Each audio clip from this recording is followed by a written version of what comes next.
Well, there goes the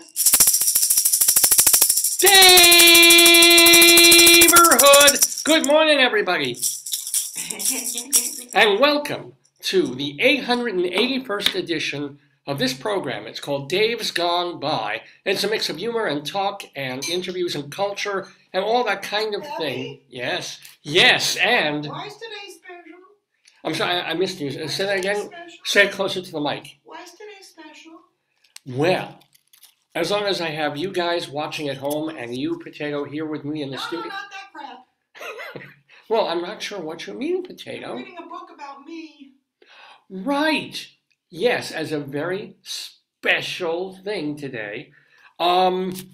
Because, actually, I unexpectedly is one of these ridiculously suitable, not expecting this, the word's not ironic, it's coincidental, but this symmetry thing of... Don't you mean synergy? What did I say, symmetry? Oh, synergy, yeah, okay. Synergy things. Last week, Joyce and I go take a walk in our neighborhood, and one of the nice things about our neighborhood, and a lot of places do this, I think it's the most wonderful thing. It's a great idea. They put up these birdhouses, but they're not for birds. They're They're like birdhouse. a little lending library. Yeah, I mean, you don't really have to give back, but you do. You take a book, and if you have books that you don't want in your house, you don't throw them in the garbage. You just bring them to this little birdhouse thing. You leave the book for someone else to read, and it kind of works like that. It's like not having to go to your local library or read books on Kindle. You can get a book.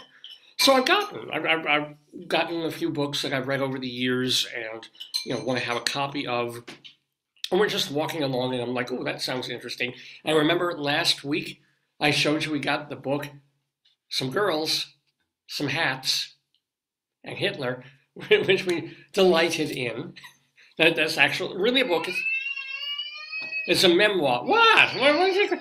Well, Hitler. That's Memoir. That's girls. You said those are baby girls. A memoir that was originally published back in like the 1980s by a woman who survived, got out of Austria, and was able to survive Hitler and those years and the Holocaust and stuff. But she named the book Some Girls, Some Hats, and Hitler, which was an irresistible title. I had to grab it. Is that like on the SATs or GREs? Is that a metaphor or some kind of...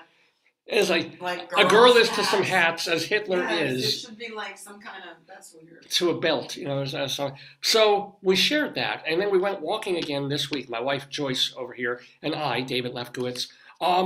Identify yourself. Yes. Me, Potato. In my third person, and Potato. So we go walking, and we always check the book thing.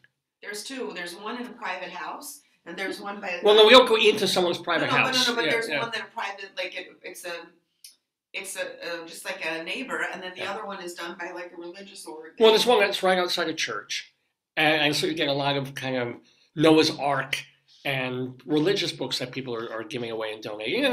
Regular books too. But the one by the family, they have a big box for adults and a tiny little one for kids. Yes.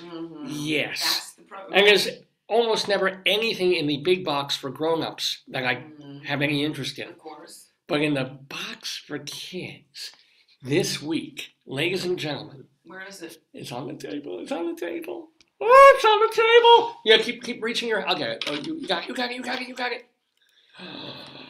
Ladies and gentlemen. It's amazing. Don't show them that, but the chef. Well, I'm giving it a... Hang on. That's horrible. What the hell? What is this book, Debbie? I mean, it's an adventure story. It's a thriller. It's comic too. It's got everything. It's Brave Potatoes by Toby Speed and Barry Root. And I haven't done this in a couple of years. Who are also potatoes. Well, who are also... Oh, yeah. Well, there's a Root Potato, and it's really... He changed his name at Ellis Island from Toby Spud.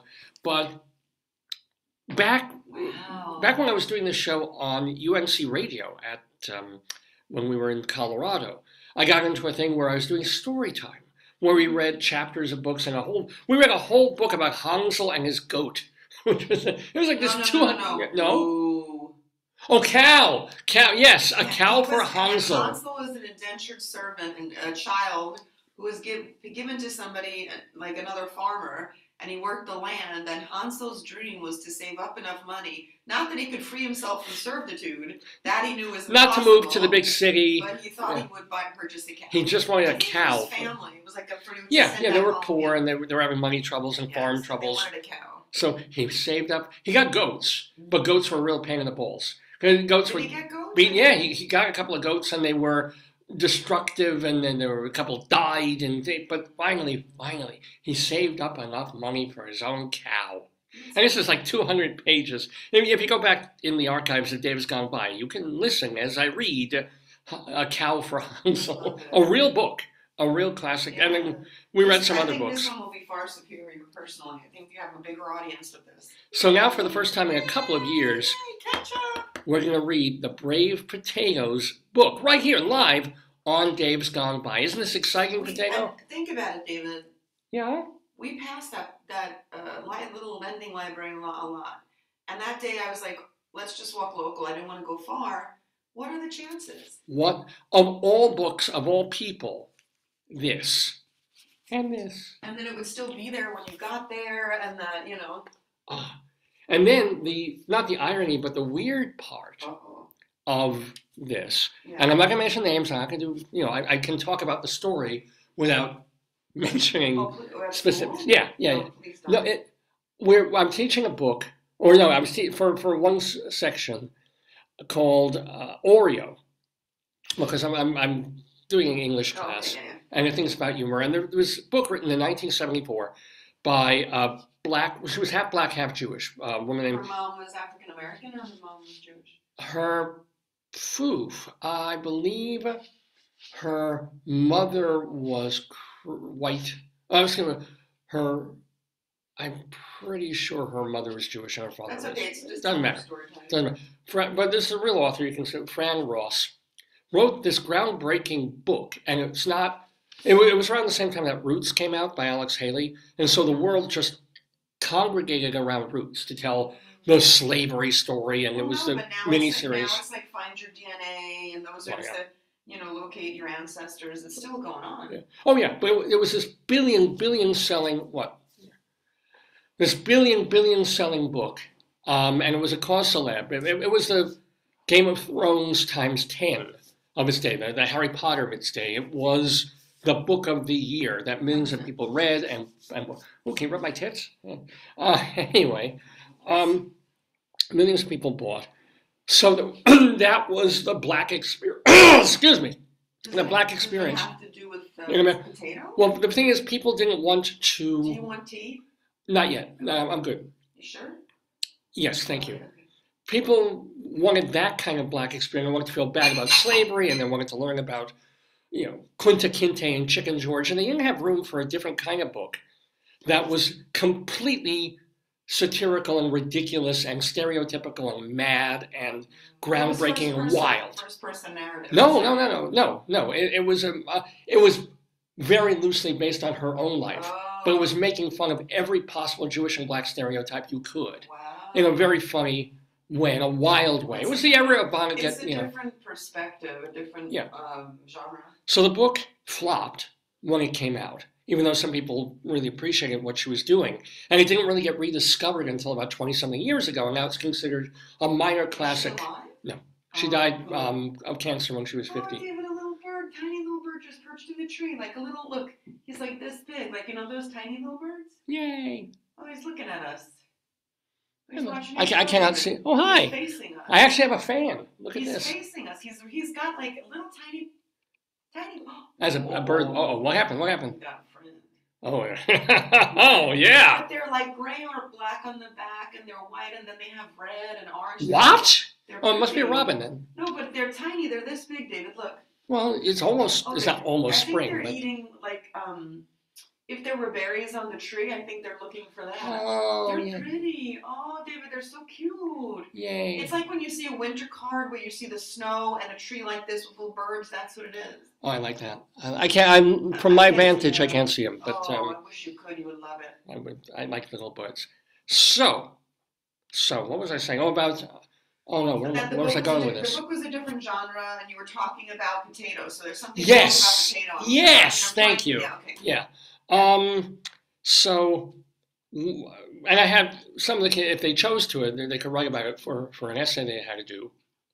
And I tried to explain that one of the things the book was mocking, and Oh, it's a bird party. oh, there's a lot of birds now. That's a bird party.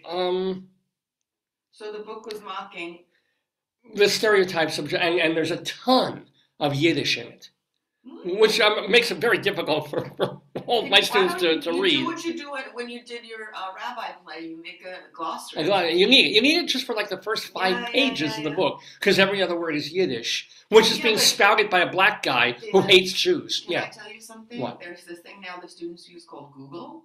I know they should, but do they? You could Google that stuff. Wow, David, this is like the bird tree in the morning. You have a lot of fans. They're both facing us. Hey, birdies.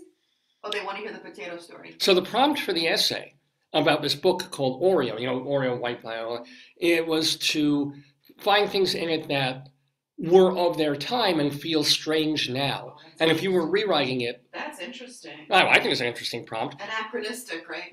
Yeah, anachronistic. Or they were of their time, and now if you were rewriting it, how would you change it? How would you make it? I like that. Yeah. So one student who didn't realize, who assumed that the word latke, because they talk in one of the English words, first it said was German. I'm like, no, all you have to do is look this up. The word is a Yiddishism. Yeah, but it could also be related to... It could have been German, but no, it's Slavic. I looked it up on Google. I know. Yeah. I didn't know. I figured it came from German too. I looked at pancake, right? And they said that Latka they would change that because it's old school and nobody uses that word anymore. And I wanted to just sort of tell them, like, if you know any Jewish people, they know exactly what a Latka is. I can put it that way. What I think is important, like what I would take from that is that we misappropriate if we don't understand the culture, right? So if you don't understand the cultural context of something, you have no frame. Right. So it's like me being a mechanic without knowing anything about a car. So I think what I would do is have them research the words of it. Like, if I wanted to spend more than one lesson on that book or that chapter, I would. This was just to like slam them into a very different kind of writing for a moment. And really, when I did it, I shouldn't have, because I did not realize just how much Yiddish was in there in those first few pages. What an interesting book. It's funny as hell. Maybe I'll read it in summer, not now. But the whole joke of it is that literally this week I'm having a conversation with a student about latkes. Exactly. David, on the day that I get. You should wear your latke shirt. Oh, I didn't think. I'll get your sweater. You have the latke one, and you have a T-shirt that says latke. Oh, I don't know if we brought them. I think we did. Where are your T-shirts? Either hanging or they're in a drawer. Okay, that's helpful. So it was, right. So that's, if you've watched this program, if you know what this program is about, you know one thing that I love more than anything else is weird confluences of things that have no business going together at the same time, and somehow they do, all very close together. So for no good particular reason, right, I find a book about potatoes. If you know the show, you know how I am about these guys, about these potatoes.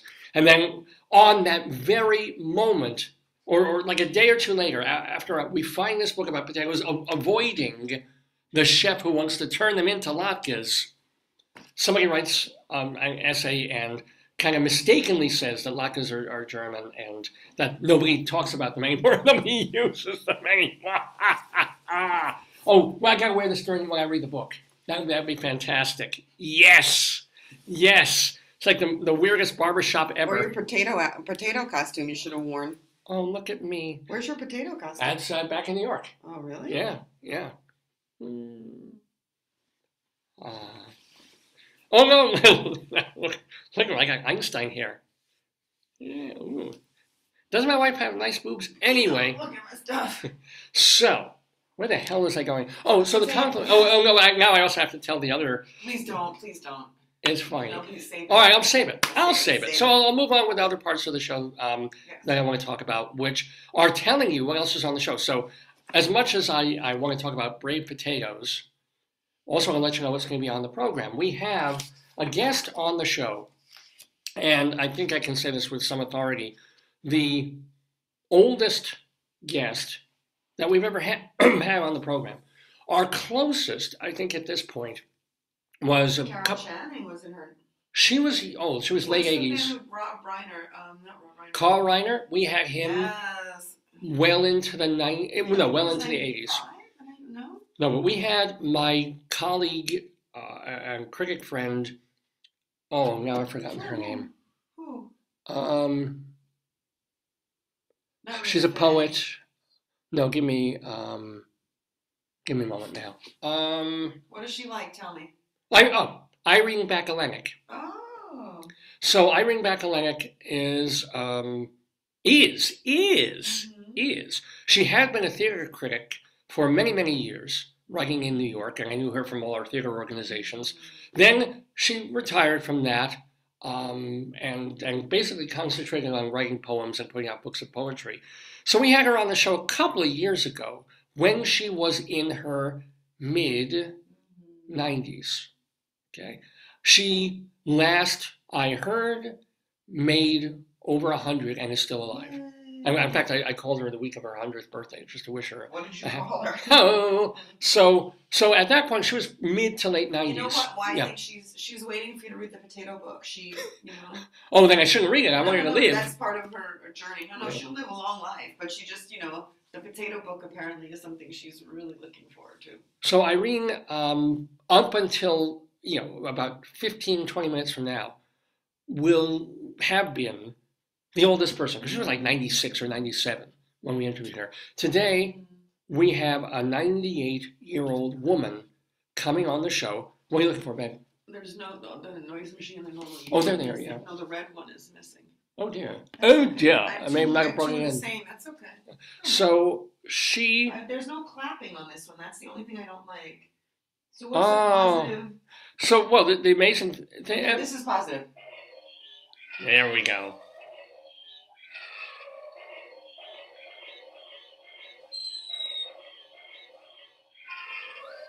That's the closest I can get.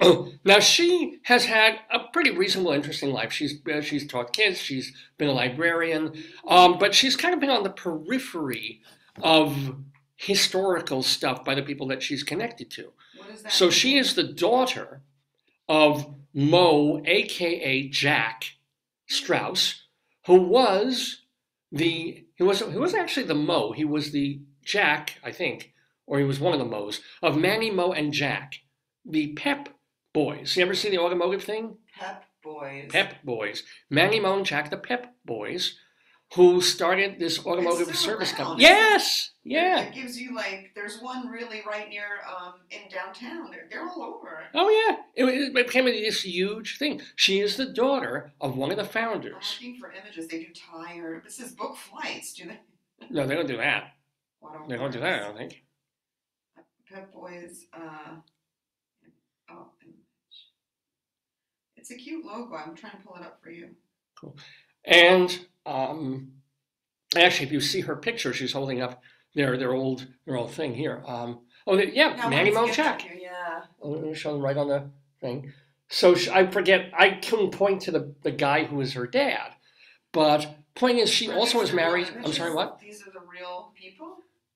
Yeah. You could ask her if her dad's the guy with glasses, the guy with the mustache, or the clean shaven. Yeah. Or the one with the really big dick. Who's the middle one? So, and she was married for many, many happy years. Oh my God! You're not far off. Oh my goodness! Yeah. So I don't know who's Manny, who's Mo. Probably Mo is in the middle. But the problem was her dad. His real name was Mo, but they called him Jack. But there was a different Jack who helped found the Pep Boys. I'll ask her to, or Rabbi Saul will ask her. Broadway. You think it would sell? Well, it's Pep! Exclamation point! The musical. They have coupons, human resources, stock photos. Manny, Mo, Jack. We don't know who's who. What's his name? Tell me. Her dad's name was Mo Strauss. Okay. Mo Strauss, Pep Boy. Happy and peppy and bursting with love. Okay, so, and she was also married to a photographer, hence her name, Bea Franklin. And you can't be good Bea Franklin. Ooh. And her husband had been in the Army and a photographer It there. says his real name was Maurice. Maurice Mo. That makes sense. Yeah. Not Maury Schwartz, the vaudeville guy, but yeah. Oh, he was in Philly, or he died in Philly. And her husband took these pictures at the liberation of Dachau, took pictures during World War II, after World War II, and she sort of became the archivist of her husband's incredible photo collection that he took of the 1930s and 40s and 50s in America. So I'm hoping she'll talk about that. Not with me, but with the one, the only, the Jewish Rabbi Sol Solomon, founder and spiritual leader of Temple, Sons of Bitches in Great Neck, New York. And you're an AutoZone, David, now. No, did AutoZone buy them out? I don't. Part of them. That is Annie's grandson, Stuart Rosenfeld. Stuart He's Rosenfeld, the only founding member of the family, the member of the founding family, still in the company. Wow. All right. Well, they sold out, but at least one connection to the original Pep Boys still exists, which is cool. So, Rabbi Sol Solomon will be talking to Bea Franklin in just a few minutes, right here in the Daverhood. She's going to ask her about her life, her own life, as well as the life of her dad, as well as the life of her late husband, and lots to tell about this woman's very, very interesting story. And Rabbi Sol is an interesting story himself. He was on our very first episode of the show back in 2002. He's been with us doing tons of interviews. He's also done rabbinical reflections, many sermons on the show. You can find out more about him at shalomdammit.com. We also have our Greeley Crimes and Old Times trivia quiz that we do pretty much every week here, and it's based on stories that are in the Greeley Tribune newspaper. One has to do with actual phone calls that come into the local police department in Colorado. And then there's another weekly story called 100 Years Ago, which is when our friend of the Daverhood, Mike Peters, looks through the newspapers from 1923 and pulls out things that were actually written in the paper, and we read them now, and we're like, kind of like what I was talking about with that essay thing of what was perfectly normal to be in a book or a story back then, or in a newspaper back then, and we look at it now and that's kind of, what was that, or that's ridiculous, or I can't believe postage stamps were 2 cents and gas was 7, that kind of thing. Plus, we will have our Colorado Limerick of the Damned, where we will be going to Fraser, Colorado. Oh man, can't talk this morning. Fraser, Colorado. Fraser. Fraser. Not like Frasier, the TV show. Like. Fraser, Colorado. I have a horrible. Is it horrible? Is it disgusting? Is it? How bad is it? I'll give you the GPG X or R rating on. Oh God. Yeah, it's X for both sex and violence. This is a classic. We got a classic for Fraser today. Yeah. Thank you. For more about Dave's Gone By, go to davesgoneby.com. That's where our archives reside. You can also find our archives at archive.org and at the podcast website castbox.fm. They just have our audio archive. So the last 5 years we've been on video, and you won't find that at Castbox. But you can certainly find that at davesgoneby.com and archive.org. We also have a YouTube channel for Dave's Gone By, and tons of ways and places that you can listen to and watch our many, many years, or literally our previous 880 episodes of the show. So I wanted to talk about some of that. Pardon me. What else do I want to kind of talk about? And this actually also still dovetails with some of the stuff I was trying to get across in class, that we don't have common culture anymore. That's what we've lost. Like, if a teacher was teaching in the 1970s, and they mentioned some TV show from the 1960s, even if the kid didn't watch it, they would have heard of it. They would have known about it. Because there's more diversity and there's no common there's no media that's common. I know, that's what I'm saying. Which I think is great. Well, because it pops to mind very specifically, because the one thing we still have, nobody even watches the Grammys were on last week. I don't know. The young people may have watched it. Some people tweeted about it. Yeah. I was tweeting. Right. people don't even watch. But this Sunday, tomorrow, is the Super Bowl. Oh. I think that's the one thing. That is the one commonality. Because nobody watches the same TV shows anymore. Nobody even listens to if you have 3 people who listen to popular modern music, and they won't even know, as opposed to back in the day, if you mention the Beatles, the Stones, Jimi Hendrix, you might say, I'm not into Hendrix, but you know who he was, and you heard his stuff. No, now, nobody knows anything. Well, because you're coming from your own gaze, which is very limited. Yeah, well, fair enough. But the great thing was, I mean, I could go in class and ask, does anybody know who Richard Pryor? Mm-hmm. Well, like 2 people had barely heard of Richard frickin' Pryor. Mm-hmm. And yet, in another context, somehow this came up. Oh, because we're reading something about this young woman who wanted boys for Christmas, and instead her parents gave her a Furby. And everybody knew what a Furby was. Because that's their cohort. No, Furbies were first of all, Furbies were 40 years ago, and they brought them back 12 years ago. Yeah. But I didn't realize that Furbies came back. Yeah. But I was like, how the hell do you people know Richard Pryor? You don't know that but Furbies, you know what a Furby is. It's just like, I'm just pulling, as you can see, if I had hair to pull, I'd be pulling it. Because it just makes it so much tougher, to get across. You can't just have an example and assume that there's this commonality of like, oh, I know that song, or even a movie. You can't even. The Oscars ruined it. I always thought it was unfair that the Oscars had only 5 or 6 best pictures and things in the category back in the day, and it was not fair because you have these great films and it just missed the cut, right? So now I think there's 12 Best Picture nominees in an Oscar category. And nobody goes to the movies except to see Marvel things. I was going to see does anybody, Yeah. Because, I mean, people still, they flock to see this mega blockbuster. But, everybody's, so you ask someone, hey, did you see this series? Did you see this movie? No, I have Amazon Prime. But I watched mine on Hulu. I don't get Hulu. I get... That's what I say. Like, if it's not on BritBox or Netflix, I don't want it. And I would give up Broadway HD. We should stop it, but we don't use it. We did. Oh, good. Yes. So sometimes, we think it's going to be something, and you end up, watching from one place. We have the free Samsung TV. I love it. Well, Broadway HD was kind of great earlier in the pandemic when I was really jonesing for Broadway and missing theater. Now I'm kind of easing away from that. But sometimes I still miss it. Sometimes I still want to be able to see a show, but I can see tons of them on YouTube. But there's not even, back in the day, if a blockbuster movie came out, The Godfather came out, or Jaws. Sleepless in Seattle or something, whether you liked it or not, when you saw it or remembered it, you go, oh, I'm Tom Hanks, it's a romantic comedy, I get it. Now it's like, oh, the film came out, Tar. I can say, there's a big Oscar-nominated movie with Cate Blanchett as this grooming orchestra conductoress who's I think she's grooming a female student, and whatever happens, I haven't seen it. I don't know that. Exactly, and it's one of the it features Oscar winner Cate Blanchett. It's an Oscar-nominated film.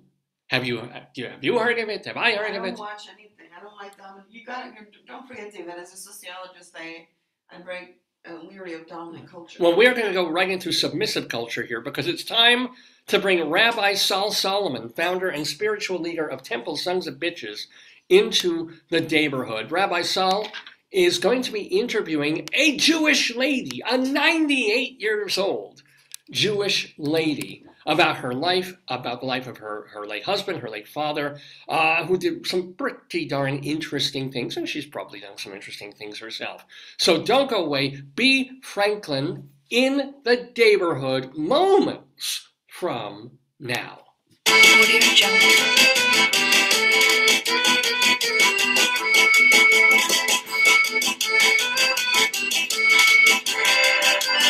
Audio Jungle.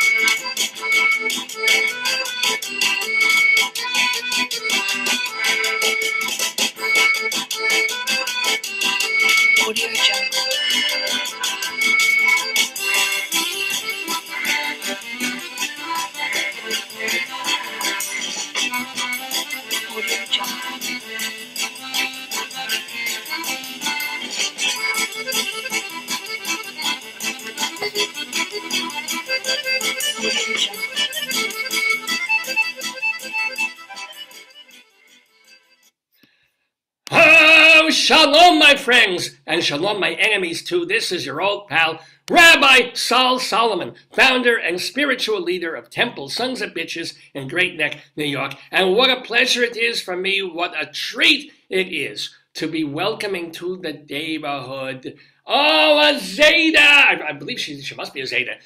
Someone who is 98 years old. Her name is Beatrice Franklin, or B, we will call her, and she is here in the Daverhood to talk just a bit about her life. She is the daughter of Mo, aka Jack Strauss, who is one of the founders of the Pep Boys, if you know that automotive folks who fix cars and things like that. And she was married to an Army photographer who took a trove of photographs that she preserves and archives and keeps. So won't you please welcome her. Her caregiver is there as well. Oh, and she is a Columbia grad and former educator. Ladies and gentlemen, won't you please welcome to the Daverhood, Bea Franklin. Shalom, B. Let me hear you.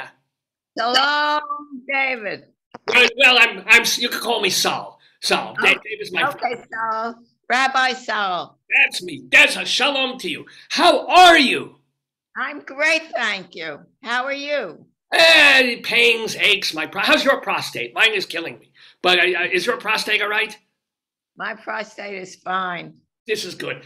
As long as your prostate's working, nothing else really matters that much. And by the way, a big thank you to your caregiver there who's helping you out and making sure that you got safely and well onto the program. It is a delight to have you. So how long, when I know you were a librarian and a teacher, how long ago were you doing that? Was it fairly recent or a few years ago? Oh, it was a while. It was in the 70s. Oh, and now you are 98. Is this correct? That's correct. When's your birthday? June 30th. So you are literally 98 and a half. You are currently 98 and a half years old. My God. So can I ask you, I'm curious now. What is the very first thing that you remember from your childhood? Be it your family thing or just in the world at large. What's the first memory that you have that would have been back from like 1920 something? Yes, 1928, I believe. My dad took me to the second floor of the Pep Boys office, and we were able to look down on Broad Street and see the mummers coming up the street for the holiday. I'm not sure now. I think it was for Thanksgiving.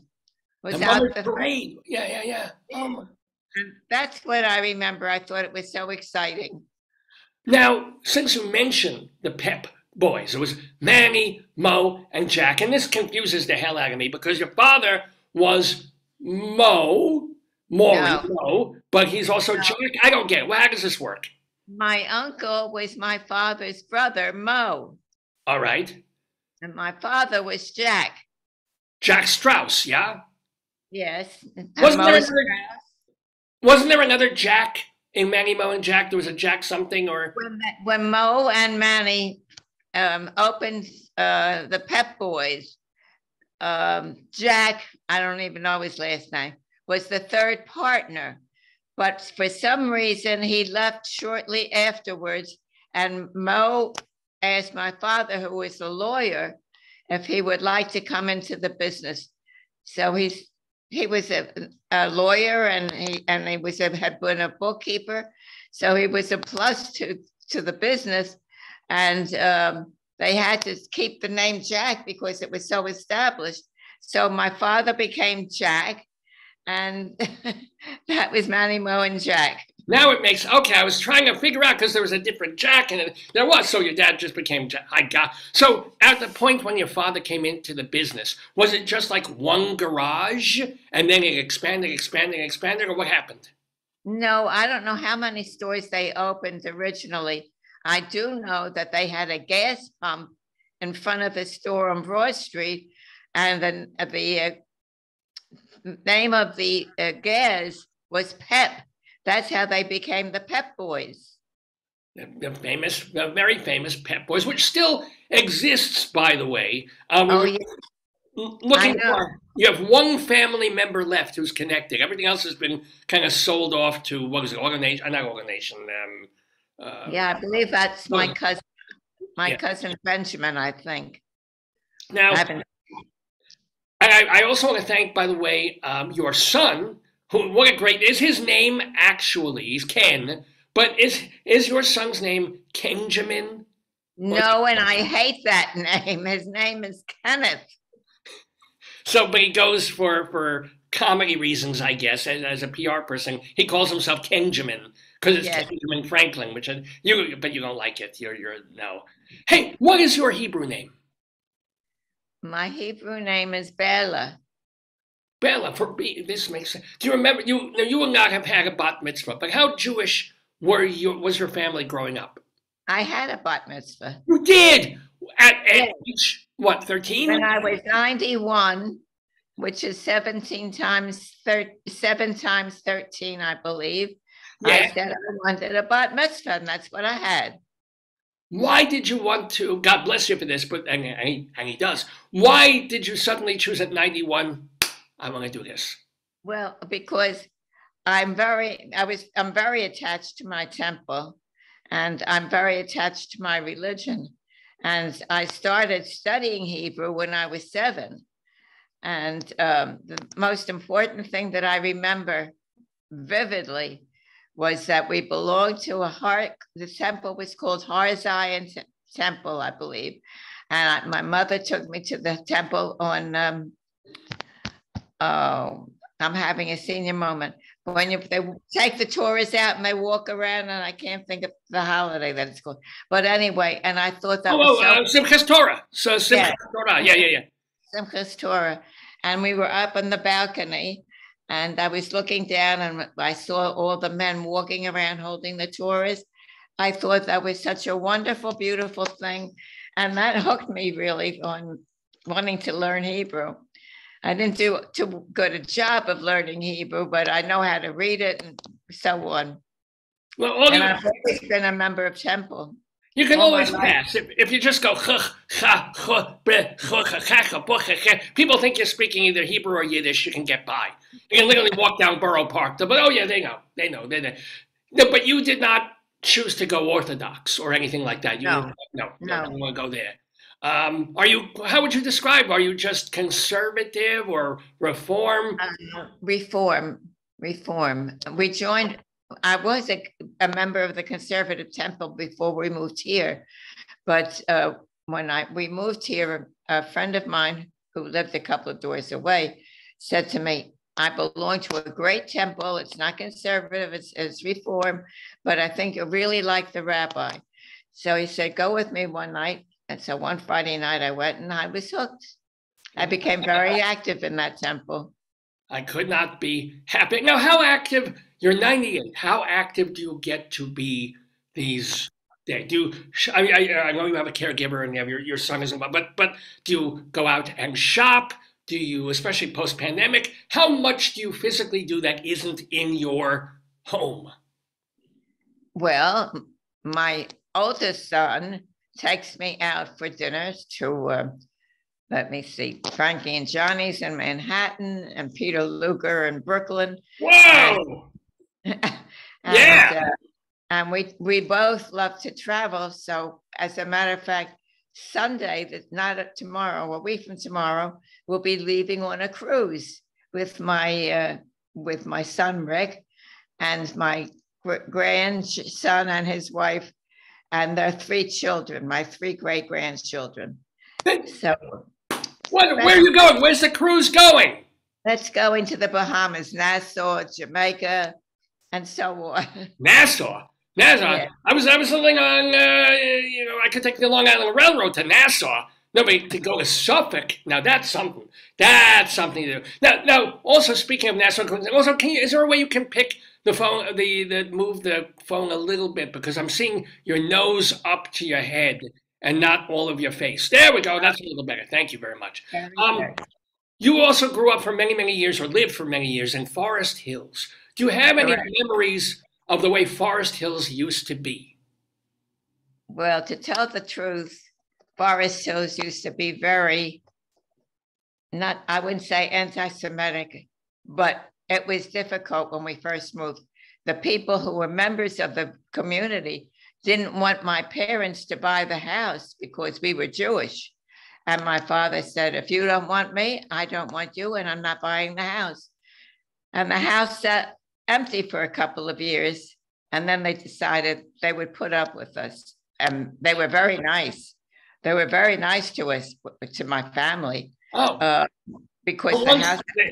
Once they made the decision that we didn't have horns and we weren't evil, at that point, when we finally bought the house, all right, welcome to the neighborhood. Oh, you're not so bad. We'll be nice to you. Well, that's all right. Did you ever personally experience, since you've lived so long, personally experienced real anti-Semitism of being beaten or bullied or yelled at or swastika painted somewhere? You personally? My personally? Yeah. The funniest thing that ever happened was when Christmas time came at that first year, and I had a playmate who lived across the street, and we were the only Jews on the street. So we were playing together, and she said something about Christmas. And she was so excited because last year, the year before we moved in, she saw Santa Claus in her house. And I said, what do you mean you saw Santa Claus in your house? She said, yeah, Santa Claus came and visited us the day before Christmas. Because I saw him in the house. So me not knowing about Santa Claus, I said, that can't be Santa Claus, because there isn't any Santa Claus. It must have been your father dressed like Santa Claus. So she was very upset. She went home and told her mother, Santa Claus isn't real. And the mother said, what do you mean? And she told her what I said. So the mother called my mother and said, please have Bea tell her she was only kidding. So I said, I was only kidding, and we were fine after that. That's wonderful. Why don't you tell her about the tooth fairy? I'm kind of curious about this. We are talking with Bea Franklin, ladies and gentlemen. Now you, I'm not to keep going back to the fact that you're 98, but what are your memories of living through World War II in America? Because you did. I mean, you were very young during the Great Depression, but you lived through World War II. Any memories about it? Well, the first time I remember hearing about the war is I was attending college in Wisconsin, and we heard someone yelling, a newsboy walking down the street, holding newspapers and yelling, war, war. And we all ran out and picked up the newspapers. That was my first realization that we were in war. My brother was in the Army, ROTC, and he was part of an air corps. And I called him to ask him what's happening, what are you going to be doing? And he said, don't worry, everything will be fine. And then some of our friends from college were being asked, to join the Army. Yeah. And some of them did, and we lost a couple of them during the war. And we had on the campus soldiers who some of them were being taught Russian or French or Italian, and the others were being taught meteorology, so that they could go over to Europe and do what they had to do. So I remember that. Yeah. One of the fellows I knew was studying Russian, and he was very impressed that he taught me I don't remember it now, but he taught me how to say, I have blue eyes in Russian. And that was when I wanted to speak Russian, that's what I would say. No one knew what I was saying. But is there one phrase you can get away with? I don't know. Blau Augen is German. I don't know how to do it in Russian. Let me ask you, also having lived during those years, it's always just this curious thing to me of when did you and your family realize that the Holocaust was happening? That it wasn't just there was some anti-Semitism in Germany or that Hitler was saying bad things about Jews. At what was it, 1940 41? Was it 44? When did you really sense that, holy shit, they're killing us? 1941. My best friend, when we moved to New York in 1933, they had come from Germany in 1933, and we became best friends. Her father, who was a doctor, had been arrested in Germany because he was speaking against Hitler, and you didn't do that. But fortunately, his wife was an American citizen, and she went to the consulate and explained the situation, that her husband had been arrested, and they managed to get him out of jail, and they packed up and moved to Forest Hills. And we were told what was going on in 1940 and 41. And an image that I will never forget is how my friend told me that when they came out one day, there were Jews on their knees scrubbing the streets with buckets of water and brushes, but they had put a little bit of acid in the water. So it hurts me to even say it, but that's how we found out what they were starting to do to Jews in Germany. And we met my friend's father, brought over, because you had to have a sponsor to be able to get out of Germany and come to the United States or wherever you wanted to go. And he sponsored 200 people whom he knew to bring them over to Germany, to the United States. Yeah. And I met a lot of them because they were very close with one another. So that's how I learned about what was going on in Germany. And of course, people didn't believe it. People said, no, people don't do that to people. But they did do that to people. Isn't it wonderful that now we're of an age where we believe everything? It's like, oh, they're doing that in Ukraine? Of course they are. Oh, they're doing this in Uganda? What, the guy's eating people? Yeah, of course. Yeah, anything's possible now. Any atrocity, anything that one human being can do terribly to another. I believe it's 10 times worse than what you're telling me. That's what marvelous times we live in. But let me ask you, still sticking with the war and the Holocaust thing, but your husband was in the army, but he was a photographer. So how did this all happen? And what incredible imagery was he available to get, photographs of? It's badly phrased, but you know what I'm saying. Yes. Well, how he became a photographer for the army was, as a civilian, he was working with a photographic company doing, I don't know what, developing or whatever it was. He never really went into details. But when he was enlisted and they asked him, what have you been doing? And he told them about this photographic company. They decided to make him a photographer. And he was a very good photographer. But so he went, he had training, I think somewhere, I think maybe Texas, I'm not sure where it was. And then he was sent overseas to North Africa. And the first pictures that he took was of a French boat, small boat, that the Germans had bombed and was tied up in a port. And then the one that I think you're referring to is the one that when he went with the troops into Dachau, when they liberated Dachau. And we have pictures of that. So he was physically there taking pictures of the liberation of Dachau. Yes. Was he, people who were there at the liberation of the camps never quite got over seeing that or seeing what the people looked like. Was he changed by that? Because he was in the army and he saw killing, he saw this and that, but going into the camps. Yes. He never looked at, because he came back from the army and he had all these pictures that he had kept copies of. And he asked me to put them in the albums, which I did. He never opened one of those albums. He never wanted to look at it again because some of the pictures are really terrible. And here's the question. Where are those pictures now? All of them, in his whole canon, his whole oeuvre. You have them? In 2 albums in my home.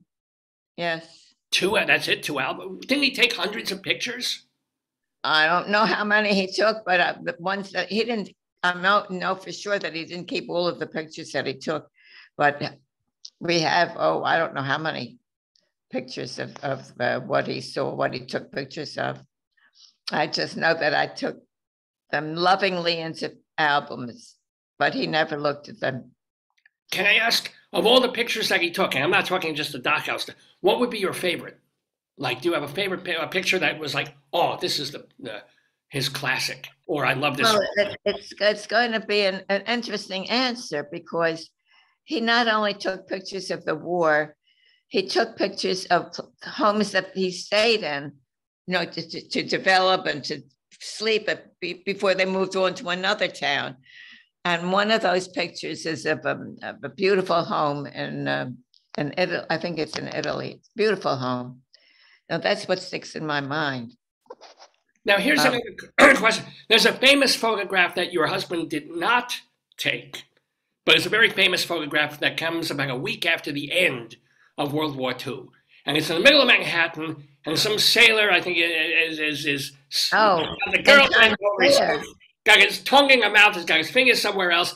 Now, your husband did not take that picture, but you saw it for real? Yes, I did. I was in a class at NYU when they announced over a loudspeaker that war in Europe had been ended.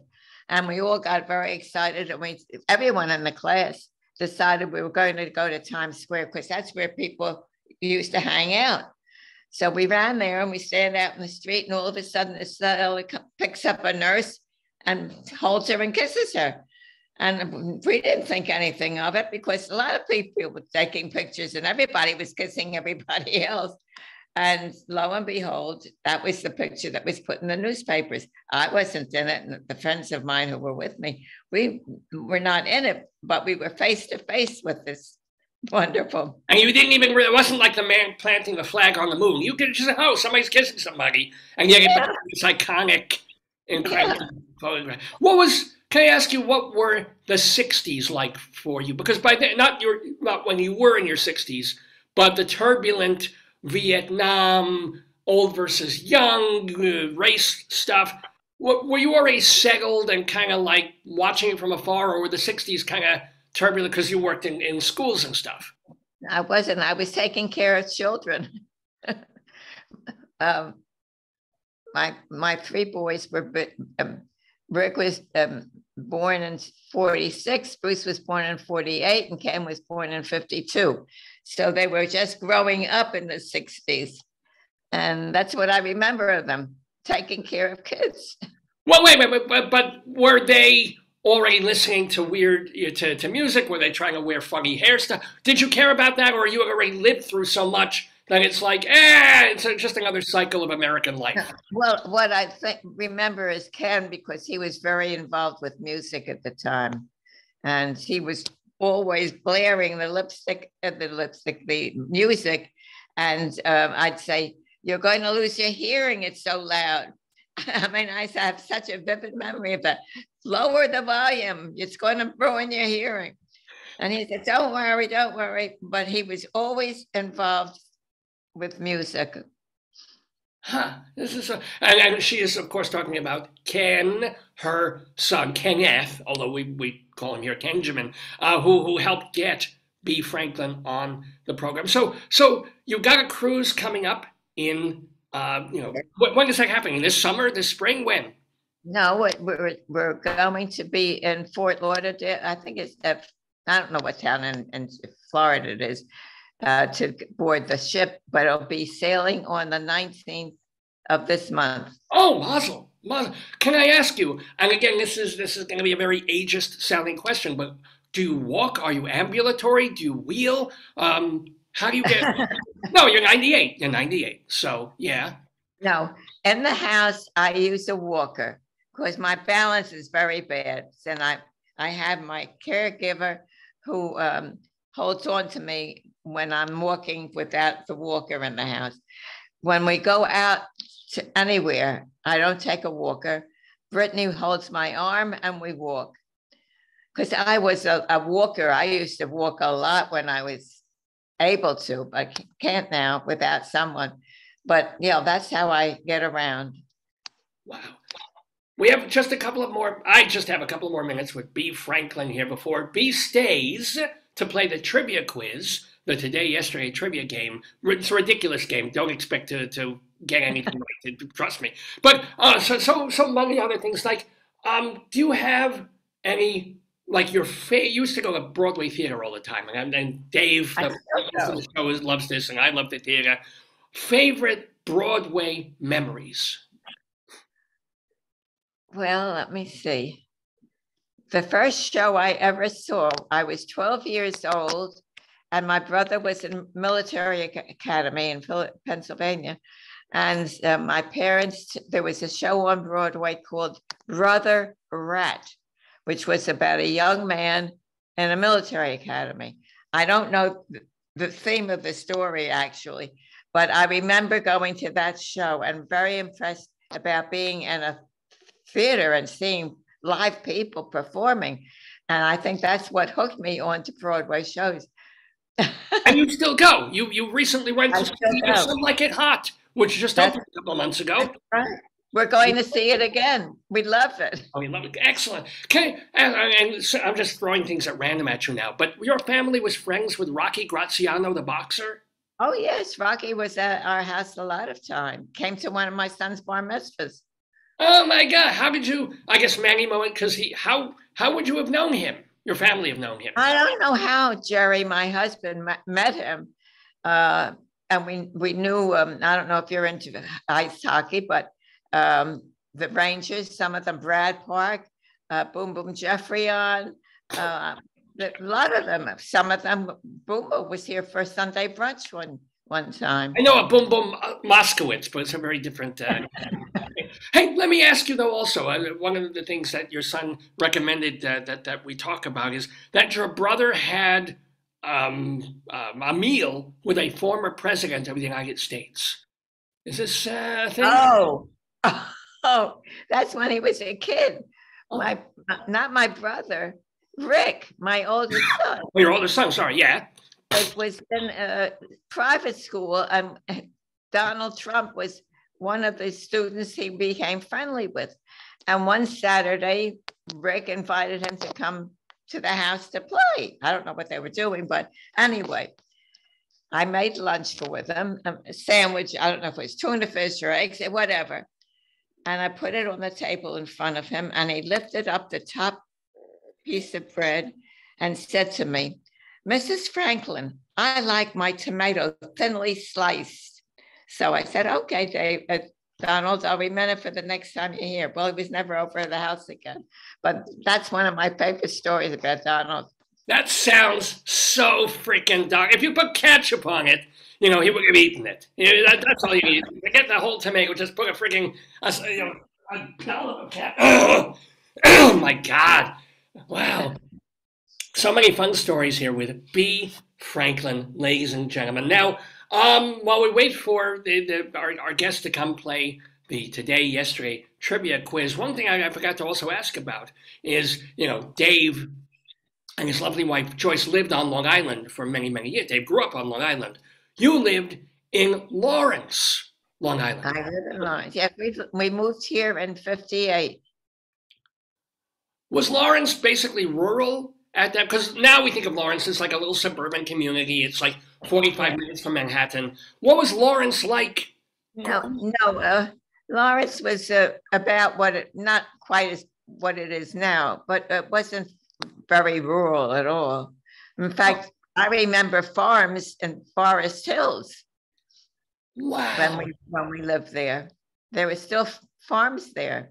Run by anti-Semitic farmers, which is kind of an interesting thing. All right, I have to, all right, I've got my other rabbi calling me. I've got to go and do a sermon at my shul. We have been talking with Bea Franklin here on Dave's Gone By. It's about 10 o'clock in the morning, Eastern Time. Bea, do not go away. Stay exactly where you are because I'm going to bring Dave into the Daverhood to do the trivia quiz with Don Perl and also we hope Leslie Hoban Blake. So Bea, I'm going to play a little quiz. I won't play it too loud like the song Tangerman. I won't blast your ears with this. But it's happy, nice, klezmery music for Bea Franklin. Don't go away. I'll be right here.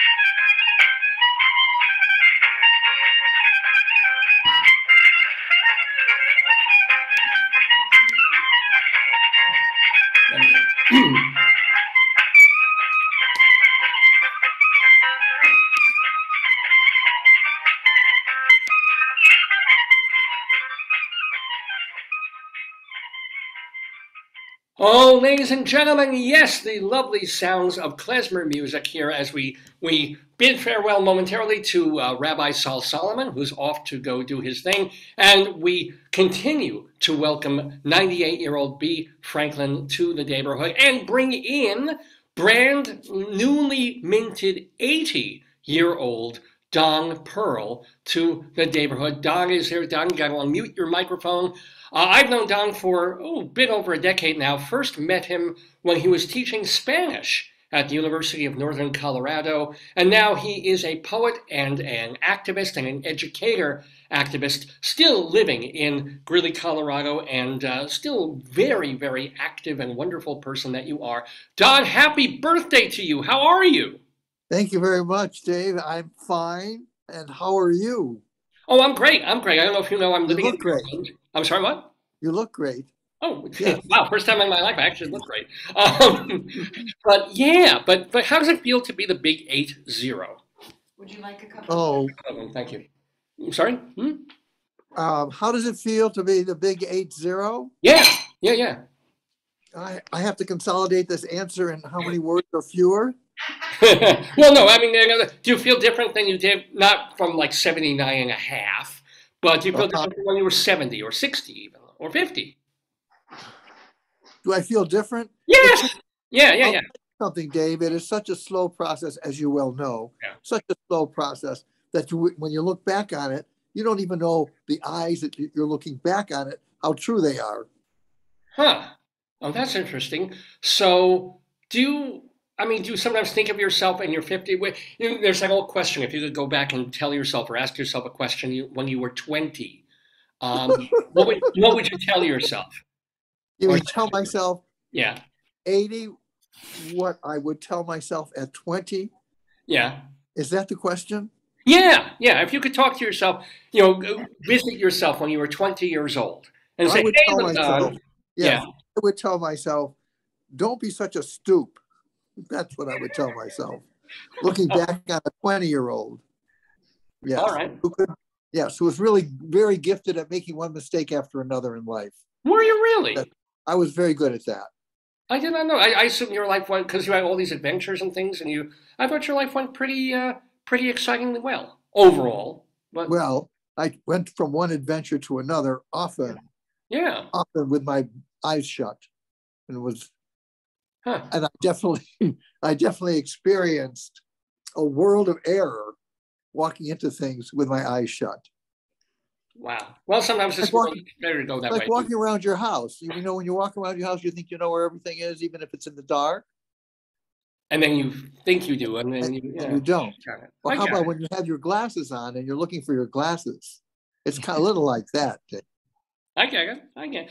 Now, Don, we are playing our trivia game here with Bea Franklin. She is, I don't know if you know this, she is the daughter of the Jack, of Maggie Mo and Jack, the Pep Boys, whom I'm sure you must have heard of. And she's also just been talking about her life. But here we are to play, Don, you played this before, the Today, Yesterday trivia quiz. We're also waiting for Leslie Hoban Blake, the theater very good. And play. She's usually late, so we kind of get things started before she comes on and get things going. So here's the deal. B, the rules are pretty simple. I'm going to ask questions, some of them multiple choice, some of them not. If the contestant gets the question right, you get 2 points. If you get it wrong, no big deal, but another contestant gets to steal the question and see if they can answer it right. And the only other thing really to know is that the questions, some of them, have to do with things that happened today in history. Today is February 11th, so it could be February 11th, 1950, 1850, 1600. That's really sort of the whole idea. And we have 6 questions plus a tiebreaker. And really all I want to ask of B is, can you please think of a number between 1 and 6 and tell me what it is? 3. 3. B with a big old 3.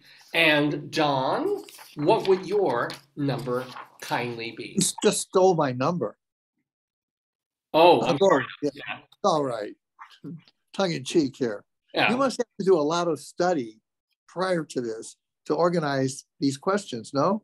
Well, it takes some time out of my week. I used to do 9 questions in a tiebreaker. Now we just do 6 because I just don't have the time. But yeah, and once you hear the questions, you'll realize I spend way too much on them anyway. So my number's 5.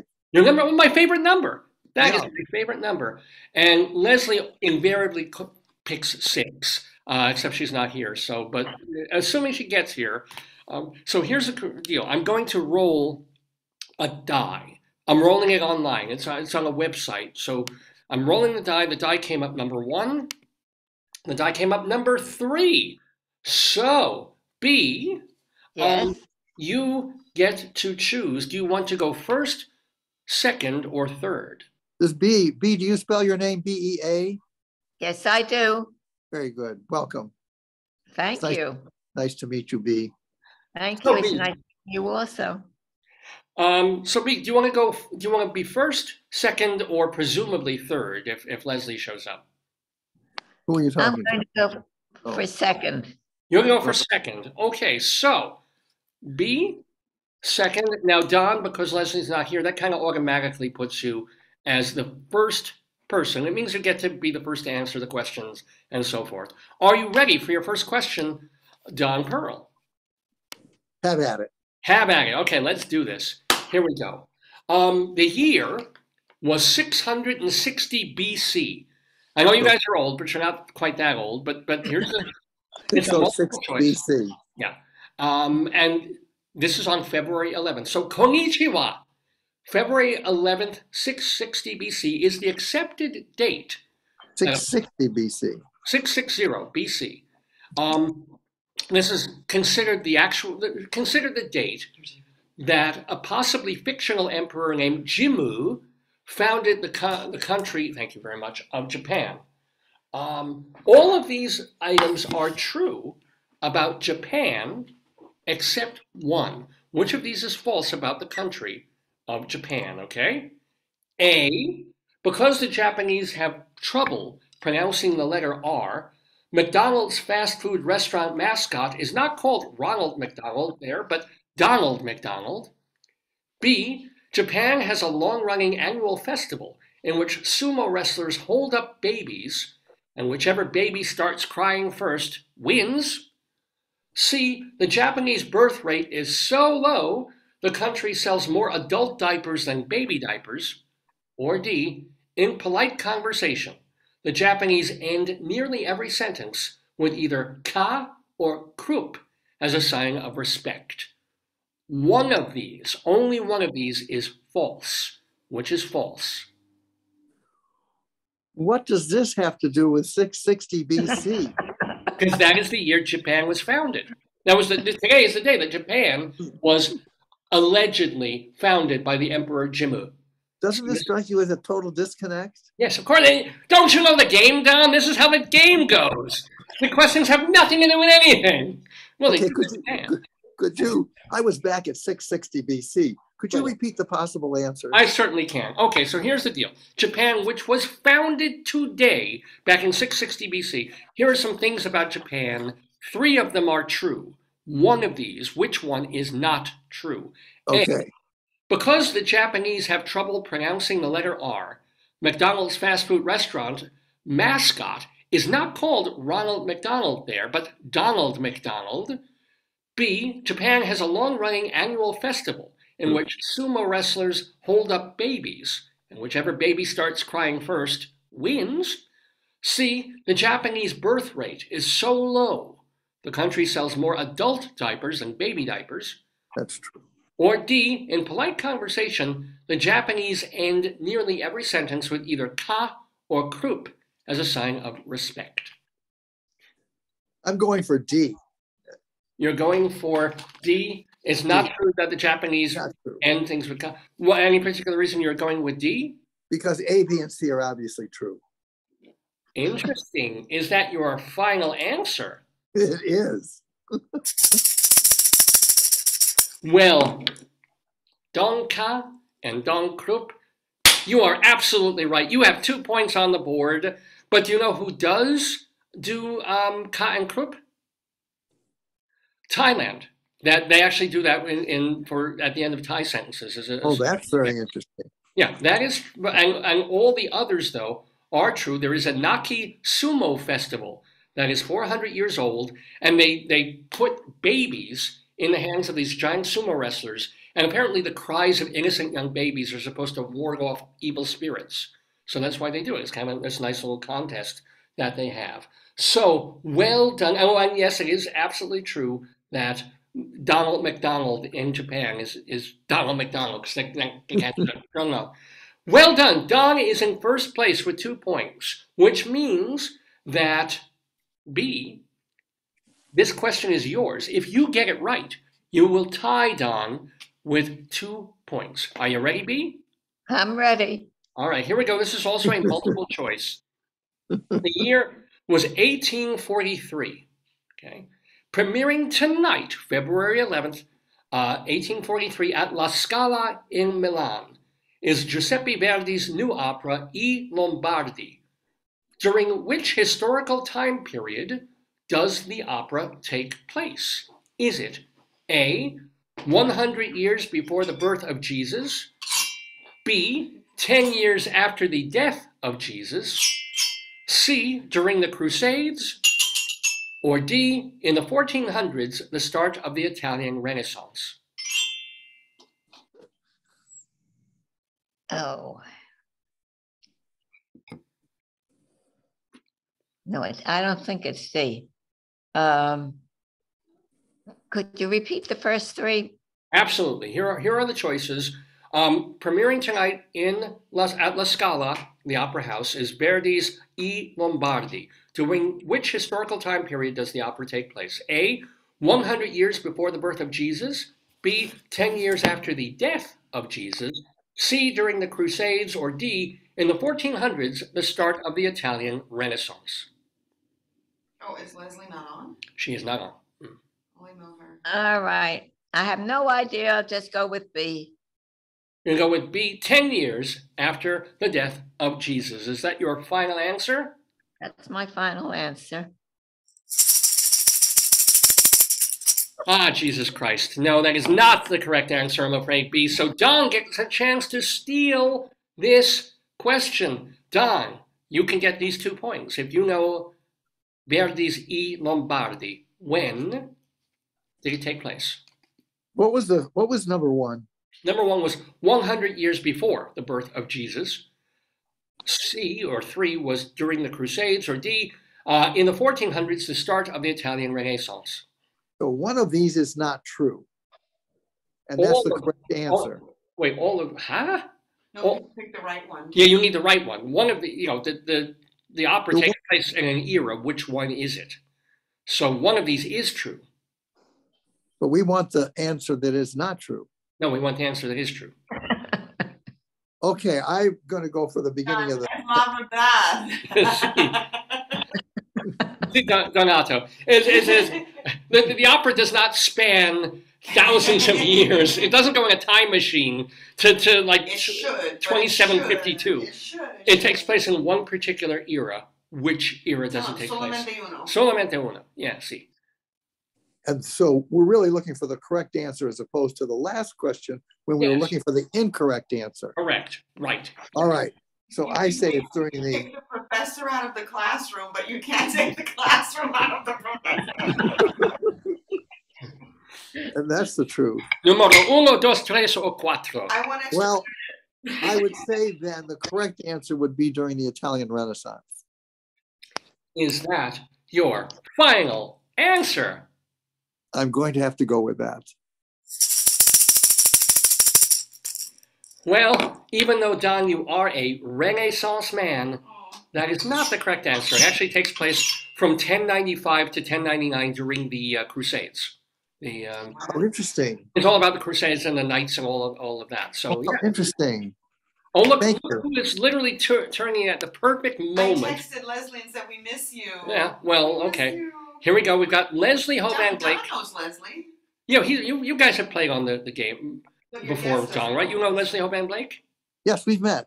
We met, yeah, well, not in person because Don's out in Colorado. So Leslie logging on a bit late, but hopefully she's coming on to audio. Meanwhile, we are here playing the Today Yesterday Trivia Quiz on Dave's Gone By with Bea Franklin, Don Perl, and then, of course, Leslie Hoban Blake, who is desperately, I'm sure, and probably has been trying for an hour and a half to get on the computer on her Wi-Fi and on her phone. She's been listening to opera. She's been listening to the opera. She's been preparing. Yeah, but no fair preparing for it. Well, actually, she didn't know Verdi's Lombardi was coming, and she happened, and fair is fair.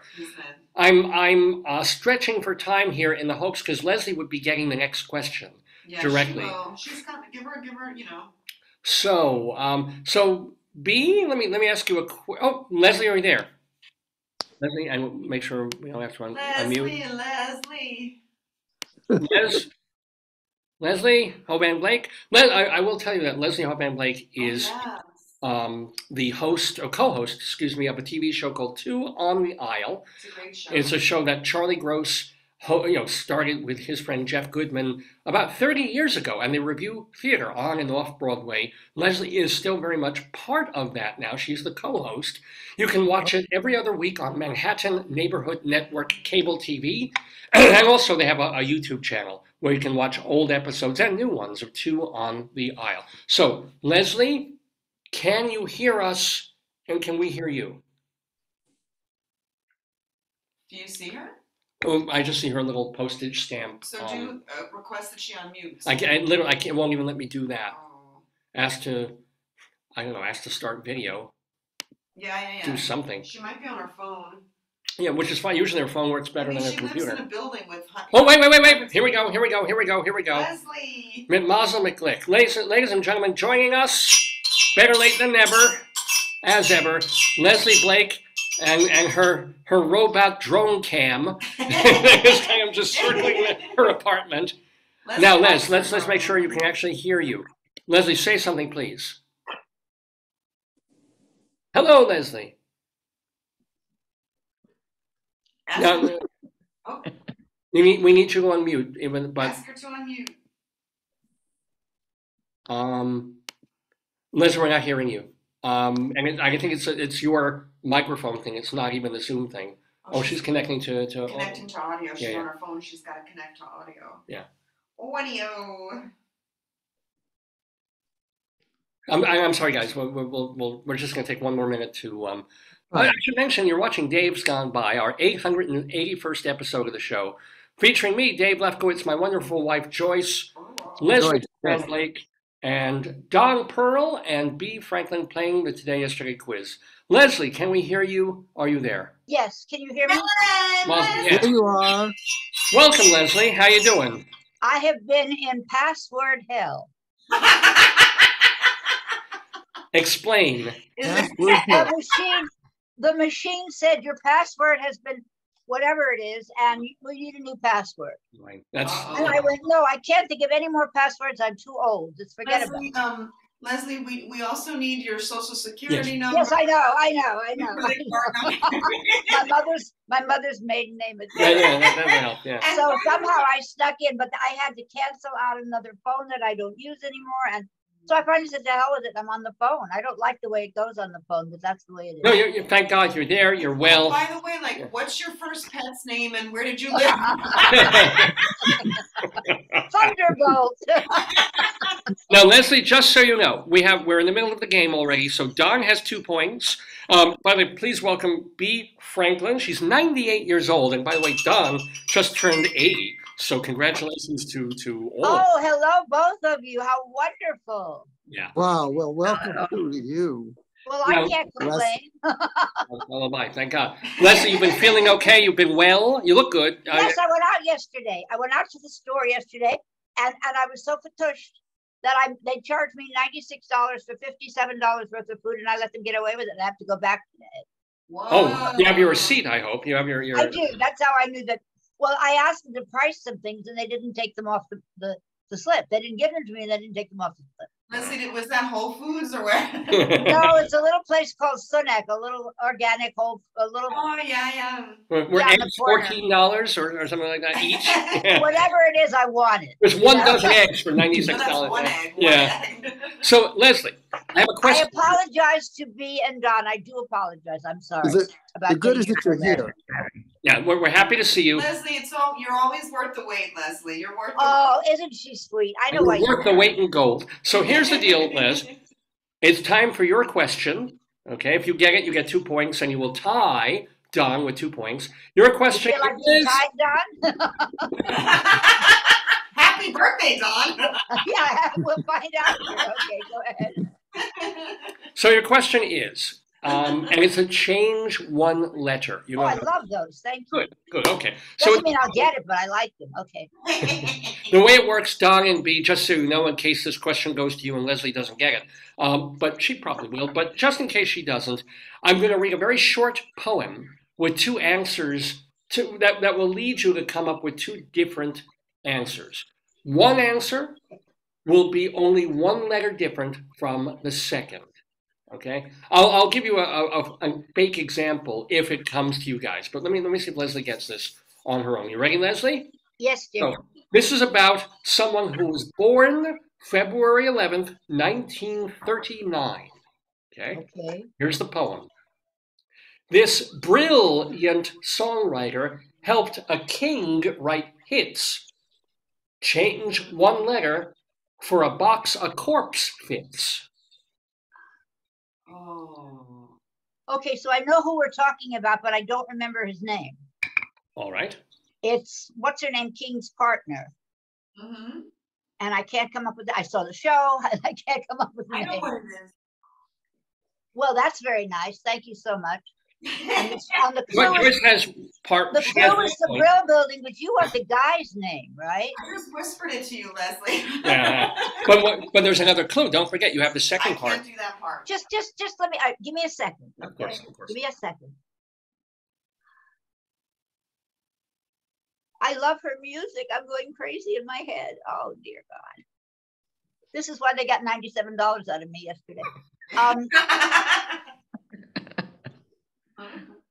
This is so sad because I do love these, and I love her, and I know her name. And you're going to tell us. And don't forget, there's 2 parts to the poem. So maybe. Yes, but I can't get the second part either because I don't know his name. Well, I'm going to read the poem again. Read it again. This brilliant songwriter helped a king write hits. Change 1 letter for a box a corpse fits. A box of corpse bits? Yes. Oh, okay. I know his name. I just got his name out of that, but I don't have her name. 1 letter, and I get to that? Yeah. All right, let me give you the second name. And if the second name isn't right, I'm Geffen is the second name, right? I'm sorry, I didn't hear you. I didn't hear. Is Geffen the second name? Geffen? Is that your final answer? I can't tell you one without the other, Leslie. Oh, no. All right. Well, then I'll just have to work on this. But that's not 1 letter to change. That's more than 1 letter to change. Work on the second part first. I just did that. But it doesn't give me any help because I can't get a female first name out of it. I'm sorry, Don and Bea. This is an old show, and I've done this a lot. So I'm just suffering from too many meds, I think, but they're really working like crazy. Yeah. All right, I'm going to give you like. All right, I'm going to let you have it. No, I say Geffen is the second one, but I don't know the first one. Okay. Final answer? Yeah, and I know it's wrong. It's okay. Go ahead. And that is not the correct answer. I can't remember his first name. We're going to roll the die. What happened if I roll the die? Well, here it is. And I'm going to see who gets to try and steal this question. Number 4, nobody. Number 3 is B. So B. Now, does this question make any sense? Because I can give you a fake, an example of how this question works before you have to answer the real one. So if I were to say, this is not the real one, but this is the fake one. Here's an example question. It holds any picture you've got. Change one letter and it's hot. Okay. So I gather what it is, but I have, for the actual question, I have the vaguest idea. Well, here's the deal. For the first one, it holds any picture you've got. That's a frame. And then change one letter of frame and it's hot. It's a flame. So you would look for frame turning into flame. That's how the clue works. Now, here's the clue of the actual question today. This brilliant songwriter helped a king write hits. Change one letter for a box of corpse bits. Any want to take a shot? No clue. I have no clue. Yeah. So, all right. So did you pass? Don is a linguist. Don is a kind linguist, No, which makes him very popular.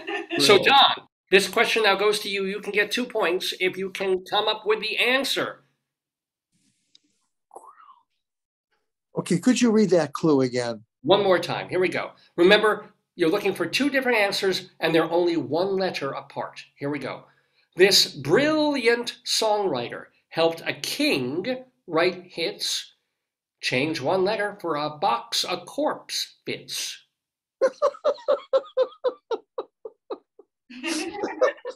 This is so obtuse. This is so obtuse. You're going to kick yourselves, guys. Well, I just got the first name. It took me all this time to get the first name. I got the second Well, but one. you got the first one wrong, Les. Can't we do a No, I didn't get the first one at all before. I gave you the Okay. second one, but it was Can't we wrong. do pair and share? So we're changing one letter really in the prefix brill, B-R-I-L-L. We're changing one letter in that. No. So guys, think of the second part. Just read the second part. The second part of the answer is change one letter of the first. No, just read the second clue. Change one letter for a box of corpse fits. So what does a box of corpse fits in? It is called A corpse fits? Where do you put a dead person? Oh. Nobody's getting any points on this now. Corpse. I heard corks. Yes. I'm sorry. A box of corpse. So why do I do this? So where do you? I would say think about this. Where you put a dead person in a coffin. Claro. Y lo otra. Who's the songwriter that sounds like coffin? Leslie will get it. Coffin. Huh? Coffin. That was Geffen, wasn't it? So close. Nobody. No points on this for anyone. But Carole King. Yeah, Carol just came to me. But not David Geffen. It was Jerry Goffin. Jerry Goffin. Okay. Jerry Goffin. So much for learning by going to Broadway shows. That's right. We saw Beautiful the musical. We know it. Yeah, osmosis did not take on that one. I'm sorry. Yeah, no, I thought this was Beatrice, I'm a director. May I help you, please? Can you sit back a tiny bit? I want to see your whole beautiful face. And all I'm seeing is your face from the nose up. Can you just put your head back a tiny bit? There we go. That's it. See, now I can see your whole face, but before I couldn't see it. What a pretty face. Thank you. Oh. Lovely. Thank you. All right. Thank you very much. So far, we've made it. We've made it through one round of the Today Yesterday Trivia Quiz. Don Perl has 2 points. So he's leading on the board. Excuse me. We move now to round 2, which begins again with this starts with you, Don. Not with you get the first question. So this is another multiple choice, Don, a classic multiple choice. The year was 1936. Born today is Burton Leon Reynolds, aka Burt Reynolds, whose career as a matinee idol and comedy actor spanned 60 years. Which of these was not the name of a character played by Reynolds in the first 40 years of his filmography? Okay. A, Quiller. B, Sperm. C, Jackie Wacky Jaxie Jackson. Jackie Wacky Jackie Jackson. Or D, Michael Oliver Pritchard III. Which is the fake? Yeah, only one of these was not a character named or played by Burt Reynolds. Would you read them again? You bet. A, Quiller. B, Sperm. C, Jackie Wacky Jackie Jackson. Or D, Michael Oliver Pritchard III. God, I think they're all right. What was the first one? Quiller. Quiller? Quiller. Quiller. Quiller, Sperm, Wacky Jackie, somebody, and the third one? The fourth one is Michael Oliver Pritchard III. And the third one? The third one was Jackie Wacky Jackie Jackson. Jackie Jackson was, Wacky Jackie. Okay, so I'm just going on, just pick one. Sperm is just so ridiculous that it probably isn't the wrong answer, which is what we're looking for, the wrong answer. That is correct. In this case, we're looking for the wrong answer. Yes. So, and the first one, what was the first one you read? Quiller. I don't recognize that one, so just taking a shot in the dark, so to speak, I'm going to go for Quiller. Is that your final answer? Yes, I'm thinking it's wrong, but I'm going for it anyway. Well, you are a psycho, Quiller, because yes, ladies and gentlemen, Leslie's nodding. Do you know about Quiller? I figured I would get this one at least, if not anything else done. And you just did it by guessing. Total guesswork. Well, it's a process of elimination. I knew it couldn't be Sperm. I knew it was all of those others. Quiller, it was all of those others. Quiller is the one he didn't play. Exactly. Magnum played that. The guy who plays Magnum played that. The guy from Blue Bloods. I don't know his name anymore. Wait, Tom Selleck. Tom Selleck played that. No.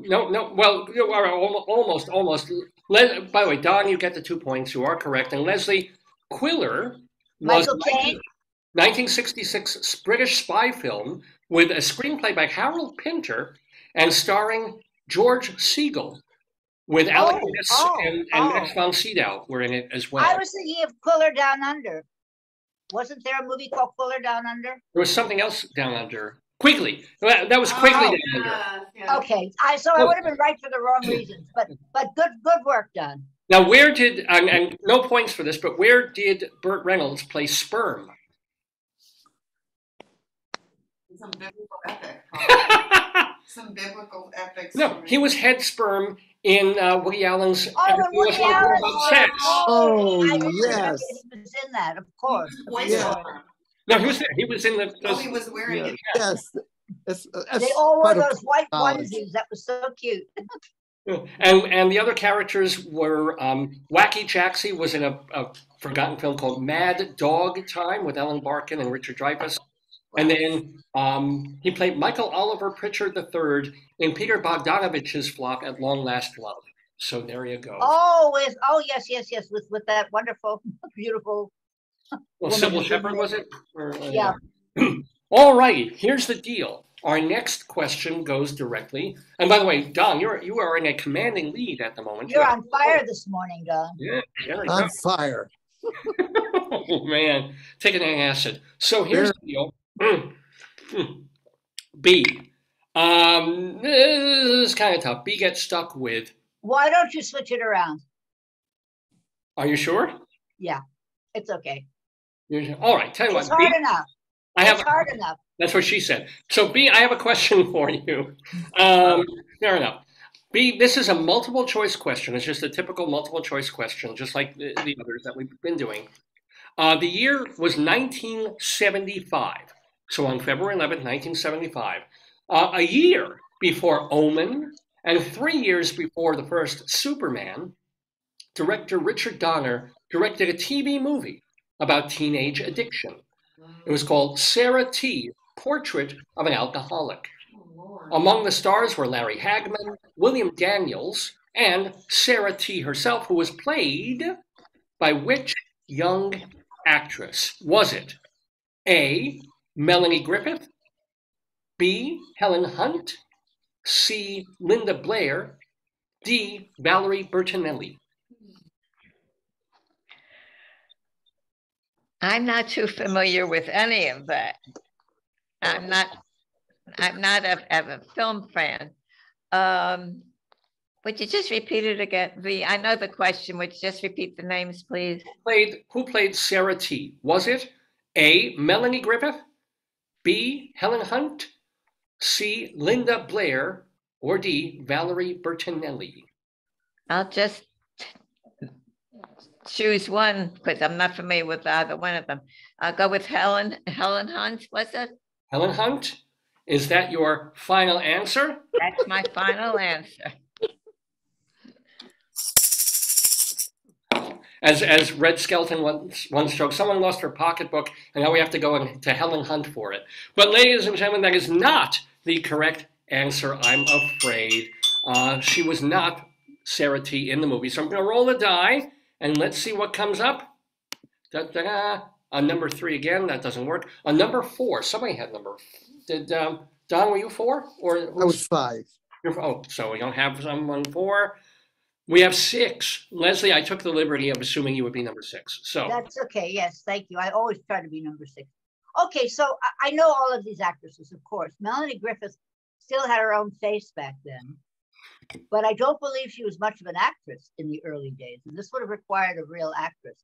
Linda Blair, I don't know. I mean, she was, of course, that her first real thing was The Exorcist.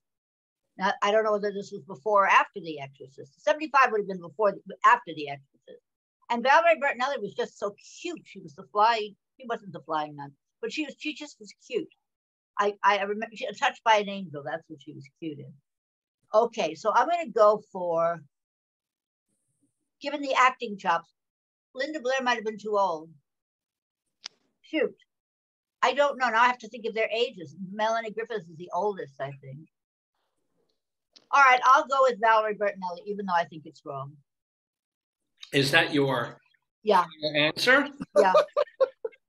I actually think about these things. Go ahead. Actually, well, you should have thought about them more like one day at a time, Leslie, because that is not the correct answer, I'm afraid. Don, you can basically win the game right here. Oh boy. If you get this question. And you've got a 50-50, Don. So yeah. 50-50, right. So Don, here's the question again. It was 1975, a year before Hoban, 3 years before he directed Superman. Richard Donner directed a TV movie about teenage addiction called Sarah T, Portrait of an Alcoholic. Larry Hagman was in it, William Daniels, and Sarah T was played by which young actress? Was it A, Melanie Griffith, or C, Linda Blair? Melanie Griffith. Is that your final answer? It has to be. Well, even though she was eventually a working girl, she did not work on that film. It was Linda Blair, 2 years after Exorcist. It was Linda Blair. It was Linda Blair trying to be a serious actress. And I was wrong about the time period. I thought Exorcist was much earlier than that. It actually was 2 years earlier. So Linda I thought it was much earlier, like 5 or 6 or 7 years. Yeah. So I've stumped the panel one more time. Yep. Yes, you have. He sits up nights writing these things out, you know. He looks for the most obscure stuff he can find. Now, Leslie, I have a chance to get on the board, right? I got it. Okay. Not only that, but you've chosen, and I do appreciate it, you've chosen to do 3 clues in the news. Yes, I certainly have. I chose to do that. Here we go. You may get. What did Cindy Carton say? It's a far, far better thing I do than I have ever done before. Okay, go ahead. So we know 3 clues. Don, remember how this works? It's 3 words that are connected to another word, but not directly to each other, right? Does this ring a bell, Don? Have you played this game enough to know how that? No. All right. It's very vague, a very vague recollection. I'll explain. You don't stay up nights remembering the times you've been on this game and replaying it in your head, Don? You don't do that? Not yet. All right. You even have a life. That's wonderful. So, Leslie, you know how this works. I know. Three words makes you think of a third word. Could be word blank, blank word. And the clue that we're looking for has something to do with something in the news. But in case I don't get it, give out the example. Exactly. If you don't get it, I'll give an example. So here are the clues. Nose, sugar, rice. Give me a second, please. Sure. What's the object here? Find the missing word either before or after this. It might be something that's in the news. One word goes with all three of these clues individually. And the first word was? The first word was nose. Second word, sugar. Third word, rice. And you're looking for a clue, an answer that has something to do with something that happened in the news this past week. But this is Leslie's question. So. All right. So shut up. Men working here.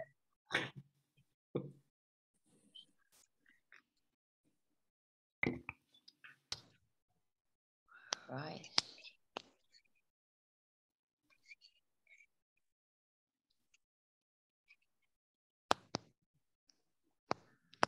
Damn it to hell. So many people say that for this show. Yeah. I have rice cake. I have sugar cake. I can't find nose. It's not nose cake or cake nose. That'd be gross. Yeah. Then I have sticky rice, which might be sticky nose, but then it's not sticky sugar, I don't think. And then I'm lost. Oh wait, all right, there are many kinds of rice. Basmati, white. No, that's not going to work. Nose running nose. Rice doesn't run, sugar doesn't run. I don't know. I'm sorry, I would like to, for the honor of whatever, but it doesn't, I don't know. All right, so you're going to pass? Thank you, that's very funny. Thank you for laughing. So are you passing, or you want to say two on the island? I'm passing, but no, we have nothing up, so there's nothing to say. I've got a number 4, I've got a number 6, I've got a number 2. Somebody had 2. Was that That's B, I think. B? You're I think you are 2, right? B has 3. Oh, B has 3. Nobody had 2. All right, hold on. Let's see what we got. Another 2. It keeps coming up to 6. Unbelievable. 5. 5 is Don. Yeah. Don, you want to take a shot at this? I have no idea what you're talking about, frankly, because you said nose, then sugar, then rice, and then you said it's something in the news. So yes. I confused nose with news. And No. The answer that you're looking for has something very indirectly, somewhat directly connected to something that's been going on in the world today. You're looking for a word, right? Okay, you're looking for a word, and a word can go, as Leslie was kind of demonstrating, it could be nose blank or blank nose, it could be sugar blank, blank sugar, it could be blank, right, that sort of thing. Give potato. I will. So for example, if I were to say couch, vegetable, and what was the other one for, and sweet. I'm sorry, I didn't mean to do it the way I did it. Yeah, no, and then it's sweet potato, couch potato, potatoes, vegetable, all those things. I see. Yeah. Couch potato, I did it vegetable. Wrong. I'm sorry. Duh. Or even, what's another one? It's like if you were to do spider, shines, and pox, it'd be like monkey shines, spider monkey, monkey pox. So the word you'd be looking for is monkey. Okay. Now you're doing that with these 3 words. There's a word that goes with all of them. Yes. Just one word. Just one word. Okay.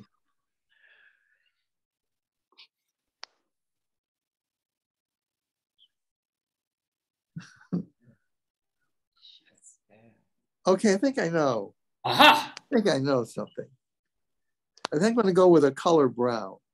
Brown nose, brown sugar, brown rice. Right. By God, he's right. Is he right? Is that your final answer, Don? You got support from your... I can't think of anything else. He's absolutely right. Of course he's absolutely right. Don, you get 2 more points. That's the word I was looking for. Brown sugar, brown rice. From me, man. That was really good. Well, thank you very much, Leslie. Don on the board with 6 points. Nose was the problem, and once you hit that one, you can pick the other ones up. Oh, and Leslie, you were so clear. You had white, and I thought, oh, she'll get it now. She'll get white. No, never thought of brown. No, I was thinking Basmati. I wasn't going. I do know why brown. The reason for brown, the reason I chose that particular word, is that earlier this week, Charles Kimbrough, age 86, the actor died. He spent a decade on Murphy Brown. He was also in the original cast of Company on Broadway. He was, yes. Yeah. And he actually died in mid-January, but they didn't announce the news until a few days ago. So, yay! By the way, Don, you have far and away won. Totally won the game, Don. So, just pure happenstance. Well, let's do a little bit more torture. No, you did well. But we have. It's a dumb game, but you did well. So I have one more question, though. I have our tiebreaker, which what we'll do is, Don and Leslie, if you could write out your answers, and B, you can just say the answer when I give a countdown, like 3, 2, 1. It's a regular question. It's going to be like you answer it. There's no multiple choice. It's just the answer is the answer, okay? So I'm going to read the question once. They'll write down their answers. I'll read it again. I'll count down 3, 2, 1. Then B, you give out your answer, and Don and Leslie will show their answers to the camera. Got it? Yeah. You'll write it down and hold your answers to the camera. All right. Here's the question, our tiebreaker question. There's no tie. Don ran away with it this week. Don ran away. It's a runaway win. This week, we lost pop composer Burt Bacharach, whose songs and collaborations, particularly with co-writer Hal David and singer Dionne Warwick, made him both a hit maker and a legend. Bacharach's other writing partners ranged from Bob Hilliard to second wife Carol Bayer Sager. But most surprising was his 1998 pairing with a more contemporary singer-songwriter, which led not only to a long friendship, but the Grammy-winning album Painted from Memory. Name that artist who first covered a Bacharach tune on the Stiffs label back in 1978. So we're looking for the name of an artist with whom Bacharach collaborated. Leslie, you seem to be pretty confident. I think you've got... No, if I get the first half of the name, do I get a point? Of course. Yeah, it's a tiebreaker. I'm really okay. Yeah, for sure. Of course. We call it the Dr. Sue. Thirsty is the word. Yeah, well, nobody knows who Dr. Sue is anymore, but Some of her friends and family know. I'm sorry. Dr. Sue, forgive me, please. I never met you, but please forgive me. I think that's called ghosting. We ghosted her. So does everybody have an answer? Oh, Don, you're still thinking, and B, I don't know if you have an answer in your head, but don't say it yet. I have come up with absolutely nothing. All right. Well, don't show it. Well, or come up with something, or fake it, or or you can show a blank thing. But I'm going to read the question one more time. Okay. Leslie will hold up her first name. Don will hold up nothing. B will say something. It'll be a today, yesterday classic game. All right. I'll read the question one more time. This week we lost pop composer Burt Bacharach, whose songs and collaborations, particularly with co-writer Hal David and singer Dionne Warwick, made him both a hitmaker and a legend. Bacharach's other writing partners ranged from Bob Hilliard to his second wife Carol Bayer Sager, but most surprising was his 1998 pairing with a more contemporary singer-songwriter, which led not only to a long friendship, but the Grammy-winning album Painted from Memory. Name that artist who first covered a Bacharach tune on the Stiffs label back in 1978. 3, 2, 1. What is your answer, guys? I can't see yours, Les. I can't. I can't see the screen to see where. I'll try it this way. Let's read out loud because this is a cluster anyway. It's BJ something. I can't remember the rest of it. Its raindrops are falling on my head, I believe. Oh! He was actually on the show one time. BJ. That's not who you mean? No. He died last year, so it was not PJ Harvey. Raindrops are falling on my head. It was a BJ or PJ? I thought it was BJ Thomas. BJ Thomas is whom you're thinking of. Who you're thinking? Thank you. And I always thought it was funny that the poor guy had to go through life with the initials of blowjob. You know, I just thought that was. Yeah. I'm sure he loved that. So who was it? No, and Don, no guesses? No. You have a guess, B? So who was it? Oh my gosh. No, the answer, and it's interesting because literally 3 weeks ago, they announced a box set of Painted from Memory and like more collaborations with these two people. It was, or is, Elvis Costello. Oh, they showed a picture of him with Elvis Costello in one of the montages, but I didn't make the connection in 1998. I wouldn't have made that connection. Okay. So there it is. That was the answer that we were looking for. Big goose egg for me. Yeah, I'm afraid goose egg for B, but Don with 6 glorious points, winning the. Don, you seem perturbed. I have a question. Uh-oh, here we go. Yes. You're very, very aware of that. I'm a little perturbed because Raindrops Keep Falling on My Head was a movie about the Hole in the Wall gang. I mean, it wasn't. Butch Cassidy and the Sundance Kid. Yeah.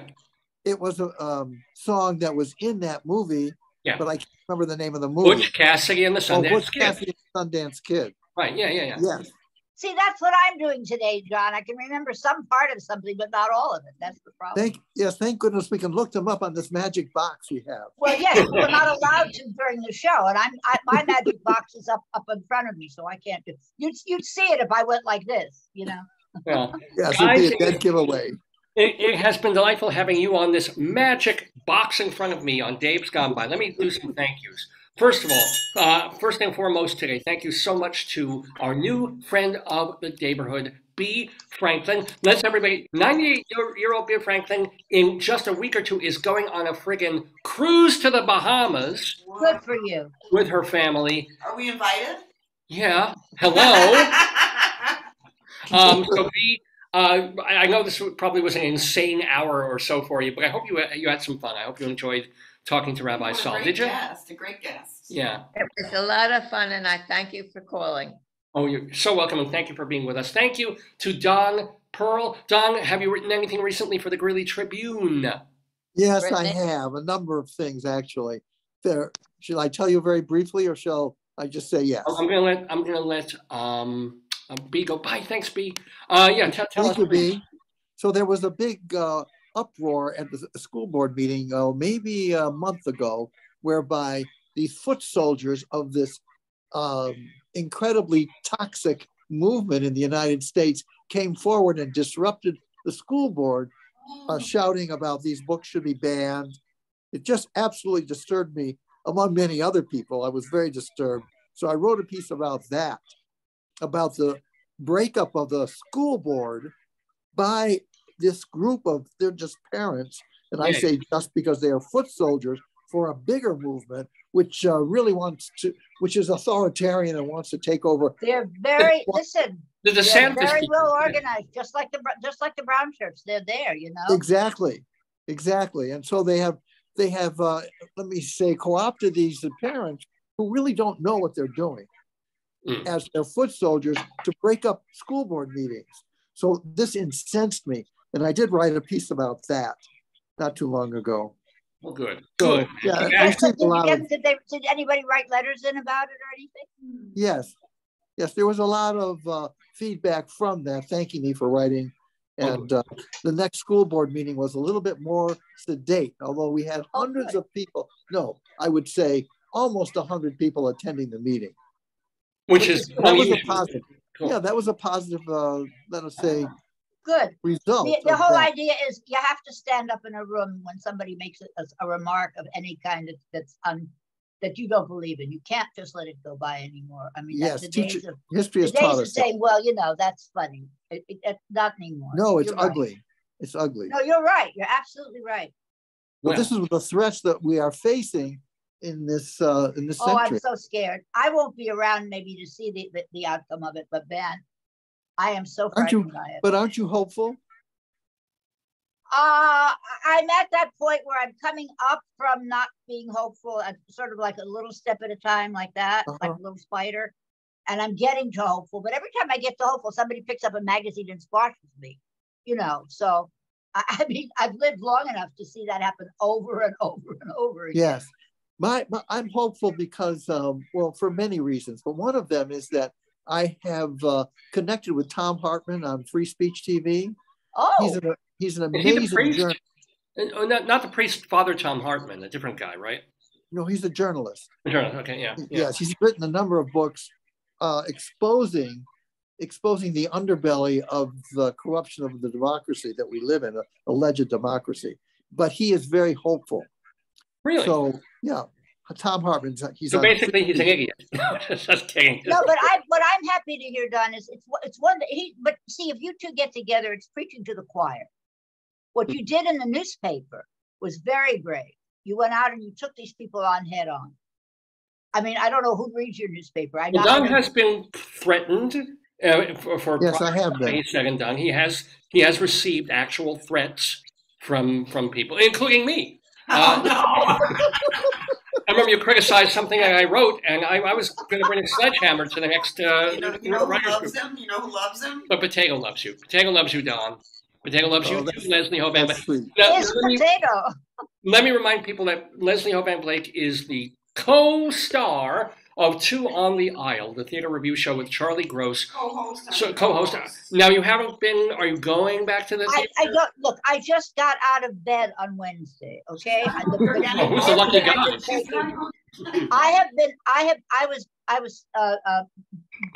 I don't know, bludgeoned down by a case of shingles that went on forever, Don. Oh no! I got sick on December 9th. Wow! And I stopped hurting on Wednesday, this past Wednesday. Wow! So two months later. I'm on major meds. We keep increasing the dose. Yeah. So, but it's not. I would love to blame that on that. No, it's just that this is waking up now. But I have double vision, and I have a couple of other things. I get a little bit dizzy, but God bless the pharmaceutical companies at this point. I know I don't mean that, but in general, I was able to go out yesterday. Yeah. I have not been able to put on clothes since December 9th. Oh my! It's just been horrible. So I am very grateful, and thank you for saying all that. But no, there is nothing on, and I don't know whether I'm going to go back to the theater or not because there's no any kind of mandate anymore. There's no vaccination mandate in New York anymore. I wear a mask when I go out. I don't care if they think I'm an old crazy. It doesn't bother me at all. But do I want to sit in a theater of maybe 1,000 people, maybe, or 900 or however many there are in a theater? The first thing that happened was I got a respiratory thing, which I know I got in the theater. I know that happened from somebody sneezing on me. I know that. Wow. The other thing is just God's punishment for something that I did very bad. Well, I got to tell you, there was one time when Joyce and I were dating early on, and I got like double vision, and I was like, "Oh my God, 4 tits!" So I was very happy. You were very happy. I know. I have to cross my eyes to watch something. It's terrible. I'm hitting him in the shin with the thing from the xylophone. Anyway, guys, it's been so much fun. It's great to see you, Don. By the way, happy 80th birthday! You look fantastic. Yes, indeed, thank you very much. That is magnificent. Congratulations. Oh, thank you. And Leslie, you're how old are you? Are you on last? I'm not telling you how old I am. No, but are you out of your mind? No, but I love the idea. When I hit 90, I will brag about it. No, but the two. No. So you have to know, David. In the family, they say, do not mention this medical condition. The person is very sensitive. Yeah. David gets up in the middle of an event and said, and makes a speech about this medical condition, and everyone was silent. Yeah, David is I know. I was only doing it because it just occurred to me that our yesterday quiz. The combined age. Is also 80 years old? Well, Don is 80. B was 98. 98? So, I mean, yeah. Can you imagine? Yeah. B is 98? Yes! Leslie's the I thought you said she was. Wait, Alexa, stop. I thought you meant that she was 90. She's 98. 98 years old, yes. Fuck me. I want to go live with her. Well, I want to go live with her. Whatever she's doing it right. Wow. So I wanted to sort of see how close to like 300 years in the room. Well, I'm not going to tell you, so you just have to figure this out. Sorry. I'm 60. Well, I will be 60 next year. So I never tell. I don't lie about it. I just don't tell. But I've been pretending to be all sorts of things that I'm not. You know, yeah, 29 plus. Let's just say that. Yeah, right. When I got the follow up to the shingles, I said it's something that happens to women over 50. Because it is. That's what it says in the medical journal. Yes, but Leslie, the follow-up to shingles is aluminum siding. You know this. But anyway, anyway, ladies and gentlemen, you've been watching the Today Yesterday quiz on Dave's Gone By. Thank you, guys. Thank you. Good health. Good to see you again, Don. Both of you. Thank you. Nice to see you too, Leslie. Here's to your good health. Be well. Thank you, and happy birthday. Thank you, Leslie. Bye. Bye, Don, and bye, Leslie. Have a great week. Feel good. I don't know what I'm going to do with this machine. I don't. I really don't. Bye-bye. Okay, it is 11 o'clock in the morning. Excuse me, Eastern Time.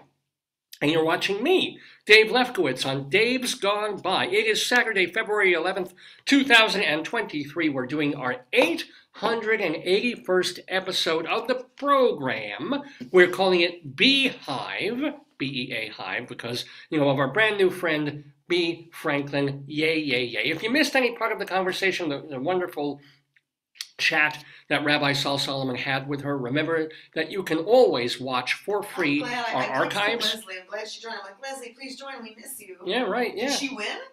No, Dawn ran away with it. I feel bad because usually a lot of she likes to win a bit. Yeah. But davesgoneby.com is our archive place. You know what? Do you want to do Greeley Crimes and Old Times first or StoryTime first? I think StoryTime here. Put your okay. behind you and get your potato. Okay.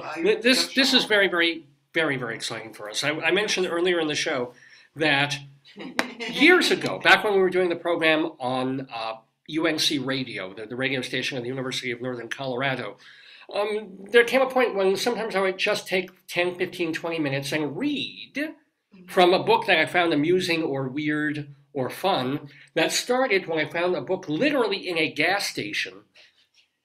And the book was called A Cow for Hansel.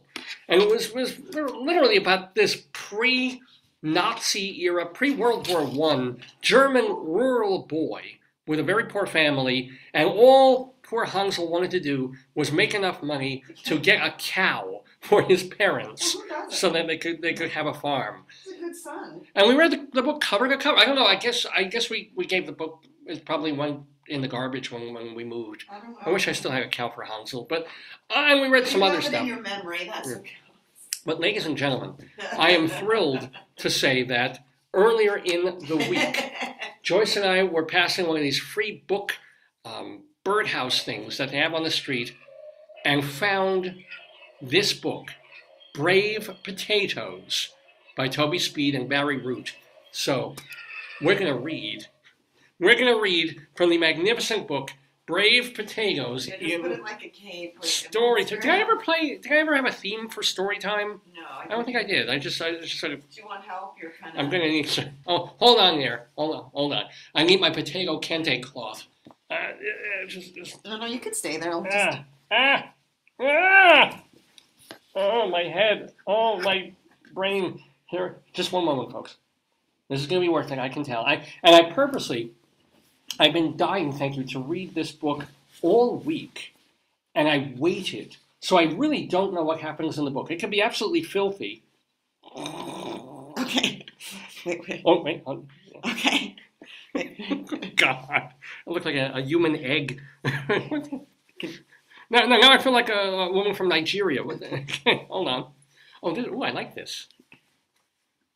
Ooh, this I like. Here I am in my little potato costume, sort of. Thank you, dear. You're chic. Be careful, don't trip. You have a long tail of potato fabric. I do. Be careful. Dave reads Brave Potatoes by Toby Speed and Barry Root. Now, Potato is here. Looks good. Scary, but good. So Potato's with us to enjoy the book along with all of us. Brave Potatoes. I hope I'm not going to need my glasses. I'm good. Here we go.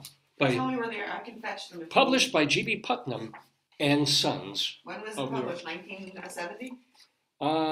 Copyright 2000. Whoa. Whoa. This book is 23. Just before 9/11. So 23 years old. Is that insane to think about? Yes. Oh my God. Toby Speed did the illustrations. Barry Root Show did the the pictures. book. People want to see the pictures. But by the way, all the book on this, all rights are reserved. So don't tell anybody I'm actually reading this out loud. University of Library of Congress catalog publishing date. Read the story. Wait, no, they need the ISBN. No, they don't know to read the story. All right, here we go. This is dedicated to all the fine and fancy vegetables at the Wayne County Fair in Holmesdale, Pennsylvania, and to good memories. That's from Toby Speed. Barry Root dedicates this to Samuel Barrett Root. So it's actually a rather beautifully illustrated. It looks like the fairgrounds. Yeah, like we have over here locally. Yeah, isn't that neat? That's beautiful. Beautiful drawings. Let's look at this. Late at night at the county fair, when the crowd's gone home and the cows have gone to bed, including Hansel's, all the prized potatoes rub their eyes. Okay, acting out. Ow! My eye! Oh, you son of a bitch! Do you have any advice? Yeah, these story readings don't always go that well. They look to the left, they look to the right. Everyone's asleep in the Bud and Bean Arena. Look how beautiful this is. Oh, they're adorable. Uncle Saul! Hi! That's beautiful. Look at how cute they are. Aunt Rita, hi! And one won a ribbon. Look at the blue ribbon. Yeah, look at that. Look at that. That's a gorgeous picture. They're prize winners. Maybe we can frame that picture. Oh, I hope so. We'll have to get another copy of the book one. Yeah. Are you ready for page whatever? Oh, I'm ready. Oh, this is exciting. Yes. Oh, this is thrilling, folks. So all the prized potatoes with their eyes wide open, topple to the hard, knocky floor. It's a hard knock floor for us. It's a hard knock floor for us. And 1 potato, 2 potato, 3 potato, 4 head for the creaky, cracky door. Look at this. Look at this. This is Cecil B. DeMille. Look at couldn't even. But look how the other vegetables are sleeping. The pumpkins, the carrot, Pumpkins carrot are lazy. Or pepper, eggplant. They're all sleeping except the potatoes. No, well, They're adorable. Oh, look at the little tiny ones. They're so cute. So, of course they are. This is a great book. The illustrations are really lovely. Well, let's see what happens to them. I'm scared if it's something bad, potatoes will scream. Well, something they're going to pass the funnel cake and cotton candy. Oh, that's your favorite section. Daddy loves the cotton candies and the funnel. I never liked cotton candy. Funnel cake. Funnel cake. Funnel cake's okay. I never really liked fair food. Well, hot dogs, sure. But I never. No. Fudge. I liked fudge. I like fudge. And then after I have sex, I have some fun. No, they sneak past the cabbages, snoring. Oh, they sneak past the cabbages, snoring in their ribbons. Sneak past the celery and sneak past the leeks. Oh. I keep thinking this is going to be end rhyme, but it's not. No. They sneak out the door and go rolling down the midway. Ooh. Wide awake potatoes heading out to ride the zip. Who knew the potatoes were so nocturnal? Oh, look at the fair. I know, right? I'd love to go to a fair like that. Look at them, how cute. There's some little ones and some big ones. I never liked fairs. No, but you passed in Valley Stream, you'd be like, where? Yeah. Well, the magician was kind of tired. Yeah. And then, suddenly, the horror. All right, Potato, don't be scared. Way across town at the Chowder Lounge. Oh, God. Hack 'em up, the chef begins. Actually, that's not a word here. Hack 'em up, the chef begins attack with the chopper and the dicer and the shredder and the grater and the masher and the mincer and the so long see you later. Here he is. Here he is. Look at this. Look at what he's doing. Oh, Tabby. Wait, is he making ketchups? Yes, he is. Yes. Oh, okay. That's okay. So he's not frightened by that. This is good. Well, it's going to get worse, Potato. Hang tight. See him chop, chop, chop. Chili peppers on the top. Spanish onions do a tango while the radishes unfurl. See the parsnips looking pallid in the Basta Bouillabaisse. What's this for? While the salad softly sings a veggie ballad. Aww. See the carrots curlicuing and the garlic parachuting. Aww. With a plop, plop, plop in the chowder pot they drop. Aww. So sad, so scary. Look at that. Just terrifying. They don't know what befalls them.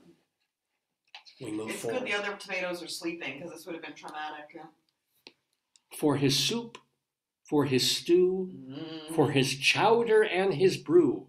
He's got Maldonado mushrooms. He's got Bastabula beets. For a jumbo jambalaya that'll set your mouth on fire. He's got armadillo chili. Oh. He's got crocodile tears. Pot of rice, pot of corn, I like this pot of book. carrots, pot of peas.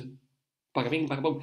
He's got green and yellow peppers, even royal rutabagas, even, and Potato, you will like this, even ruby red tomatoes. Yay!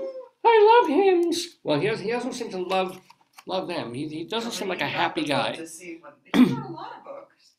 Who's this, Barry Root? Two Cool Cows, My Brother's Side, Something Pony Express. He's written a lot. The Giant Peach, Yodel. He's got a lot. We got a lot of books we could read. Yeah. But here's the problem, dear. He's got all these things. He's got the jambalaya. He's got the beets. He's got the mushrooms. He's got rice, corn, carrots, peas. But he hasn't got potatoes. No. Good. He hasn't. Because they ran away to the fair. Well, this is the issue, but they're running away now across town. Yeah, well, they're running to the big Ferris wheel or something, right? Why does this one have goggles? A couple of these, they have goggles on. What the? Let why? me see which one. Where do they have goggles? Oh, I think they want to look cool. Yeah, they do. They do look very cool. cool. Yeah. Cool. Over at the Maybe fair. they had cataract surgery. Oh, you know, like, I don't know. Okay. I'm sure they went to the eye doctor. On the way to the Ferris wheel, they went to the ophthalmologist. they have fricoma. Over at the fair, potatoes in the air. Woo. See them flip, flip, flip on the wild and woolly zip. See the fearless aviators and their aviating duds. See, that's my aviation glasses. Right, there he is. Look, I'll show him again. They're so Whee! cute. They're so cute. I know. What a trip, trip, trip. What a perilous ballet. For the mamas and the papas and the wee potato buds. See the mesmerizing, death-defying spuds. Ooh.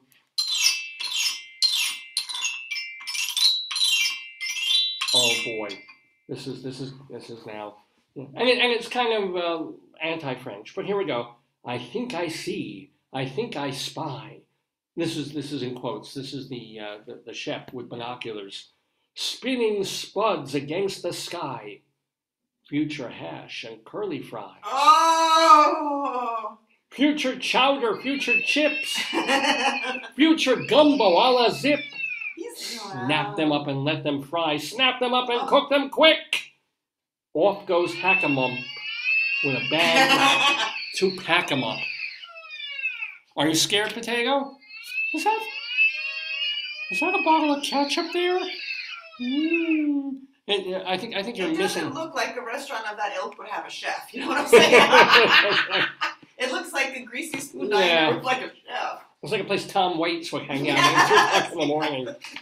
It's like something near Penn Station. Oh no! 24 hours. What? Oh, Potato, I'm sorry to show you this. I'm so sorry. This is. Let me show it to the people first. Uh-oh. How did he get to the fair? Yeah, how did he run to the fair so quick? Yeah, especially with his weight. He's going to collapse of he'll pop an artery by the time he's back to the kitchen.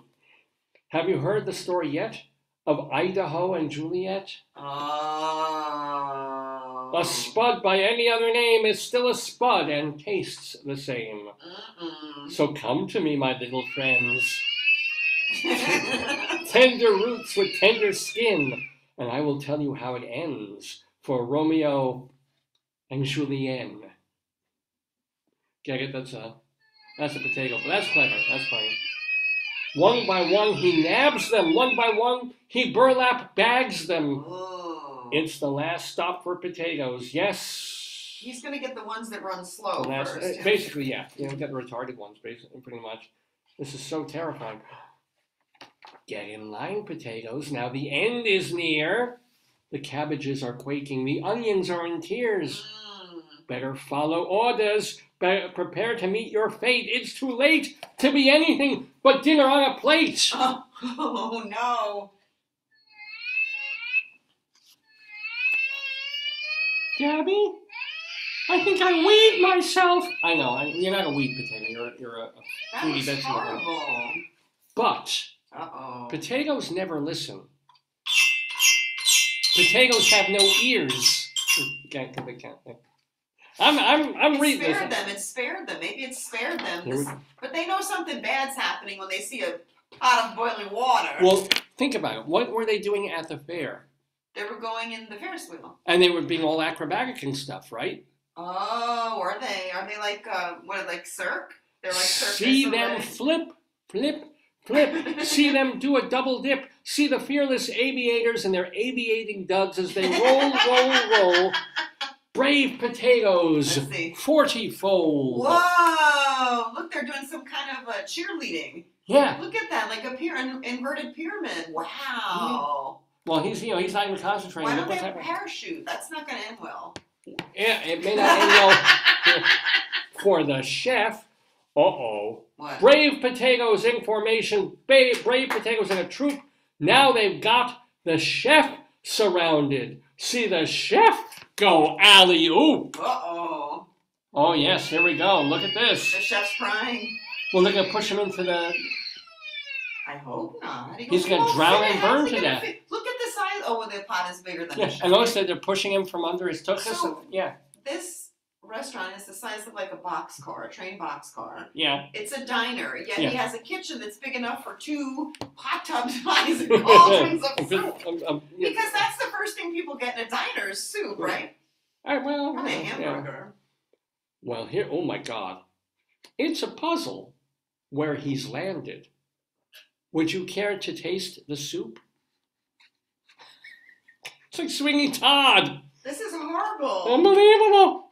See the chef go alley-oop. It's a puzzle where he's landed. Would you care to taste the soup? No, thank you. See the mamas and the papas and the wheat potato buds. See the mesmerizing chef defying spuds. They essentially murdered a man. It's like something out of Midsummer Murders now. This is like we need Dr. G to do a little bit. To do an autopsy. And look at the vegetable. Well, the celery look horrifying. Well, they're horrifying. It's still murder. The celery look horrifying, but they look a little bit, or the Swiss chard look a little scared. So, what happens now?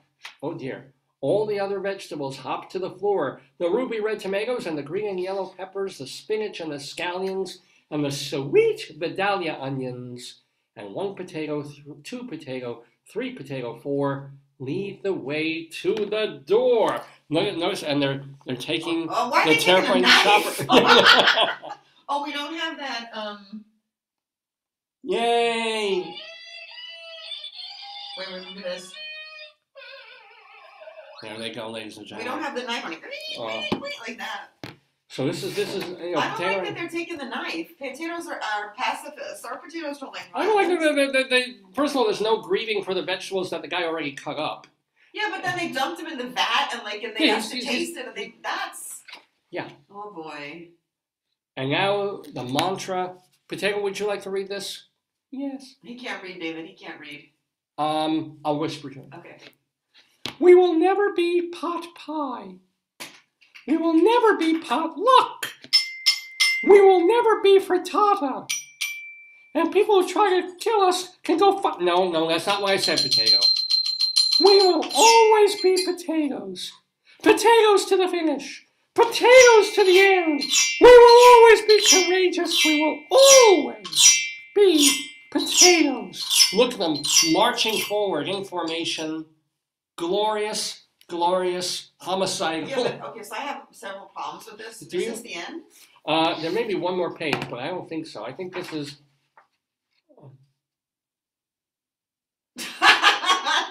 Show me. Of course. Yes. This is a children's book. Yes. And we're not talking about Grimm's fairy tales or something like that. So it's modern. So it's got to be, God forbid, you can't call Cookie Monster Cookie Monster. This is like a murderous potato mob. They're a murderous potato mob. So, but we can't have What's that. Let me see. So now Cookie Monster has to be vegetable monster. Of course, because people that get diabetes. So somehow this makes no sense at all.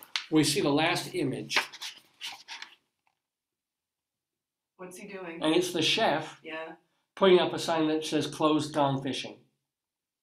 Oh, because he can't make any food. Yes, but he died. He boiled to death. No, he didn't. They just put him in the tub, and then they ran out to distract him, probably. Wouldn't he have, like, third-degree burns? Maybe he was a bad chef.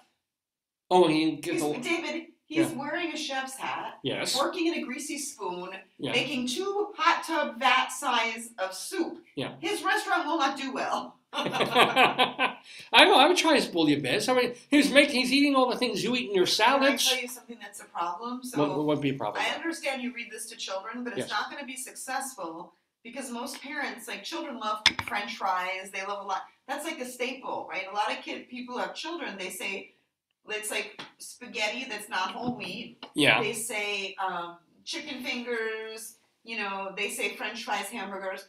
So now kids are going to eat their little friends. Like, that's messed up. Well, let's say your kid is getting fat and you don't want them.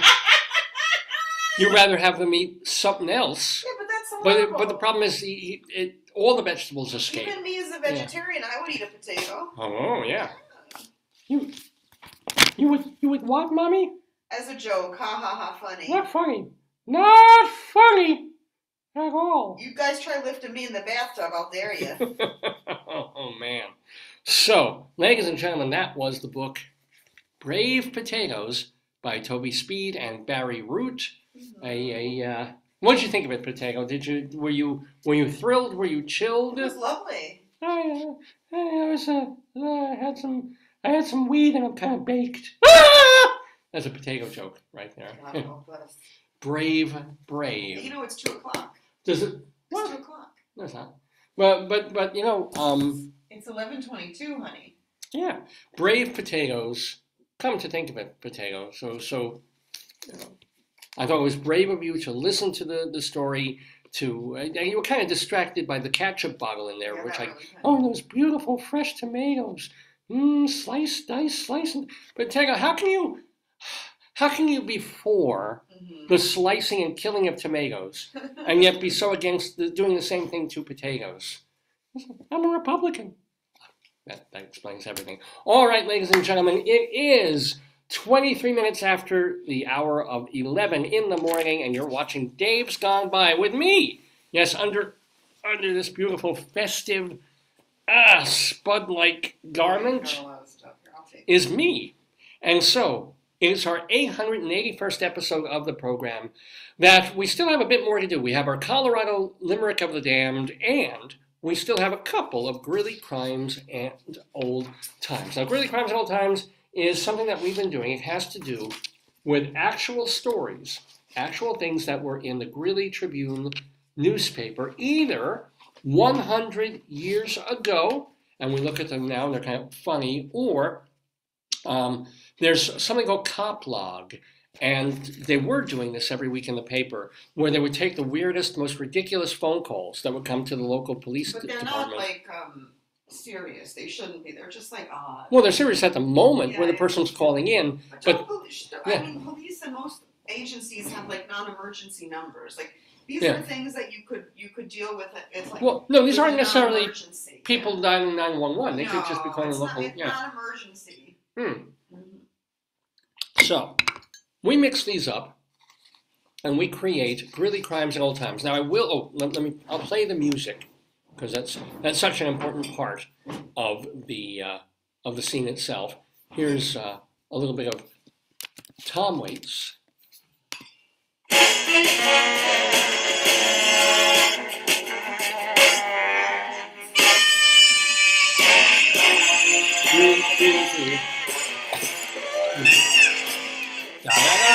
Yes, ladies and gentlemen, Greeley Crimes and Old Times. So the one thing, and I say this now every week, and it's just bumming me out, they still don't have new cop logs It's been since early November. So we may end up having to change the friggin' name of the segment because there won't be any new times anymore. So we do one a week of the cop log items, but thank goodness they're still doing 100 years ago. Oh, good. Okay. So let's open with one Let item me see. from the police blotter. Yeah, see, look for cop log or police log or something at the Greeley Tribune. There's a stupid paywall there also, which I always get around. But let's see.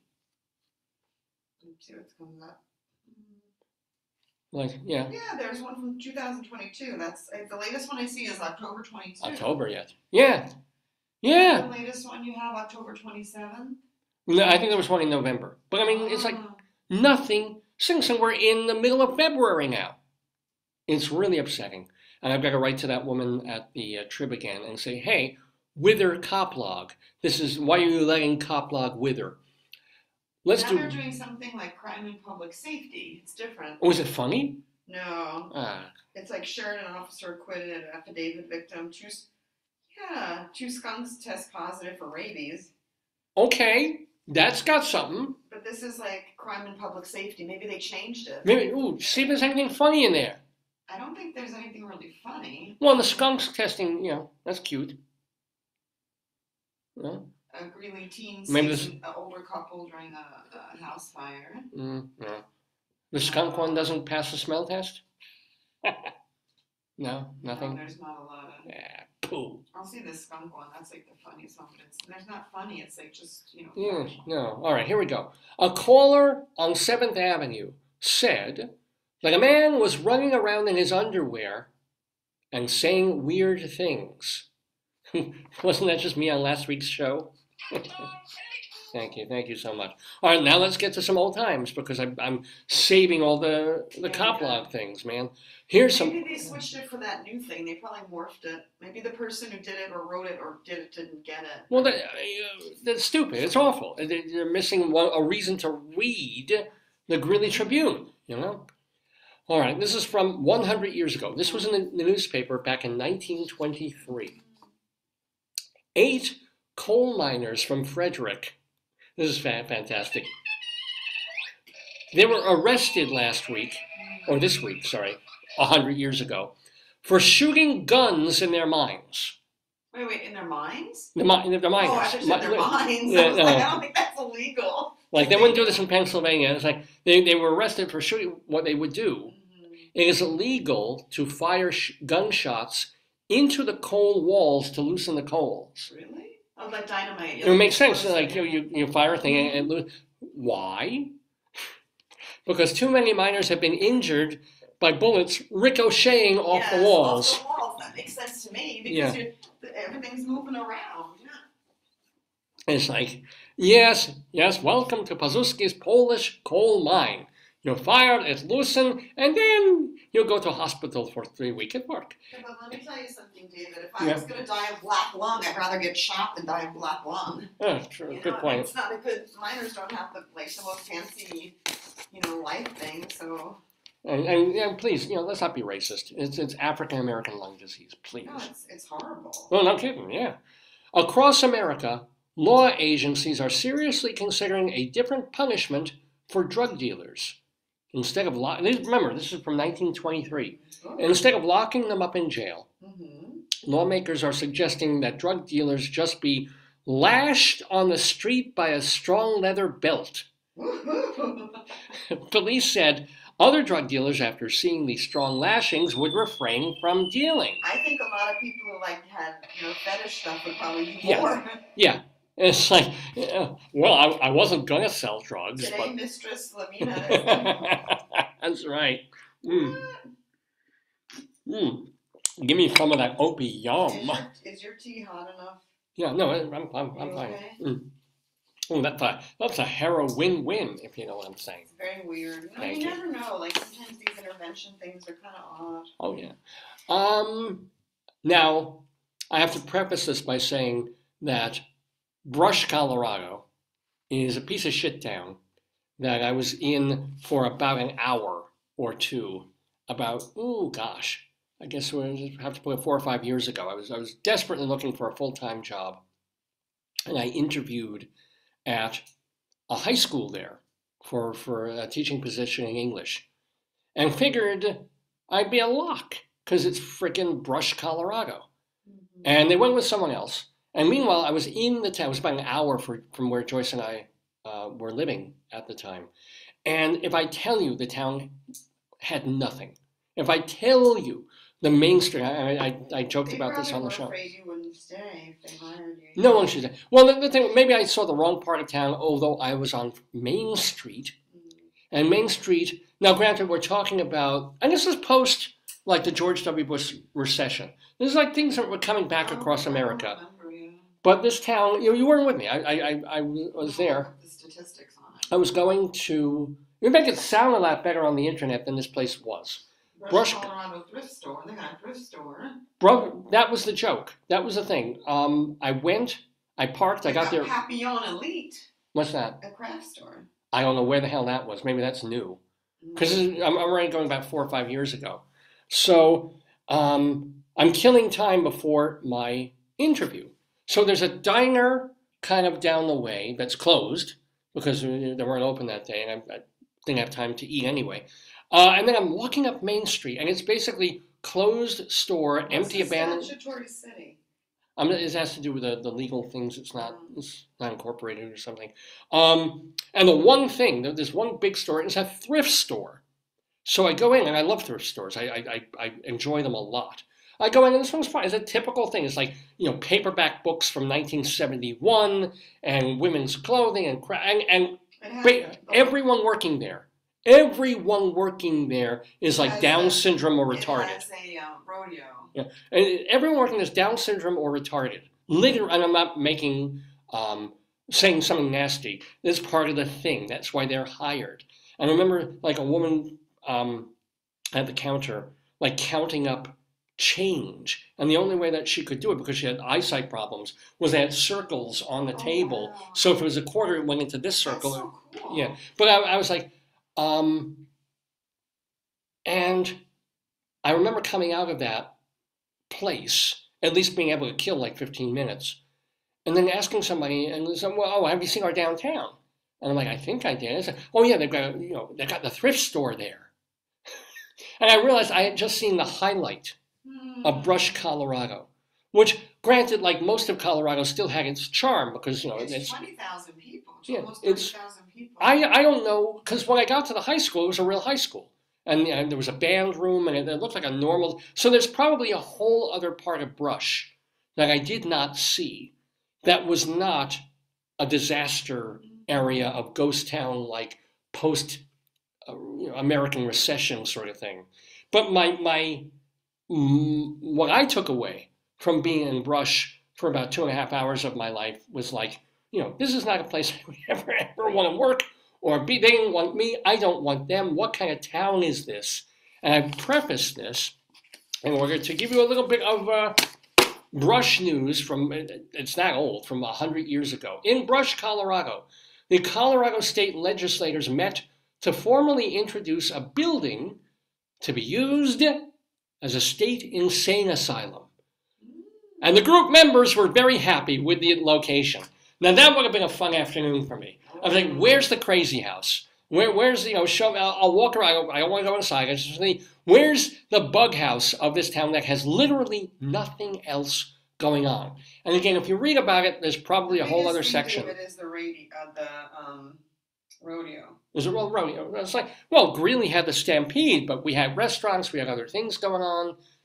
I don't know where the hell they put the rodeo in Brush. There's nothing there. It's a wasteland. Point, Yeah, it's I gave Brush the brush, believe me. It would have been a pain in the ass to commute there anyway because it was an hour away. But a job is a job, and I was qualified, overqualified, and still.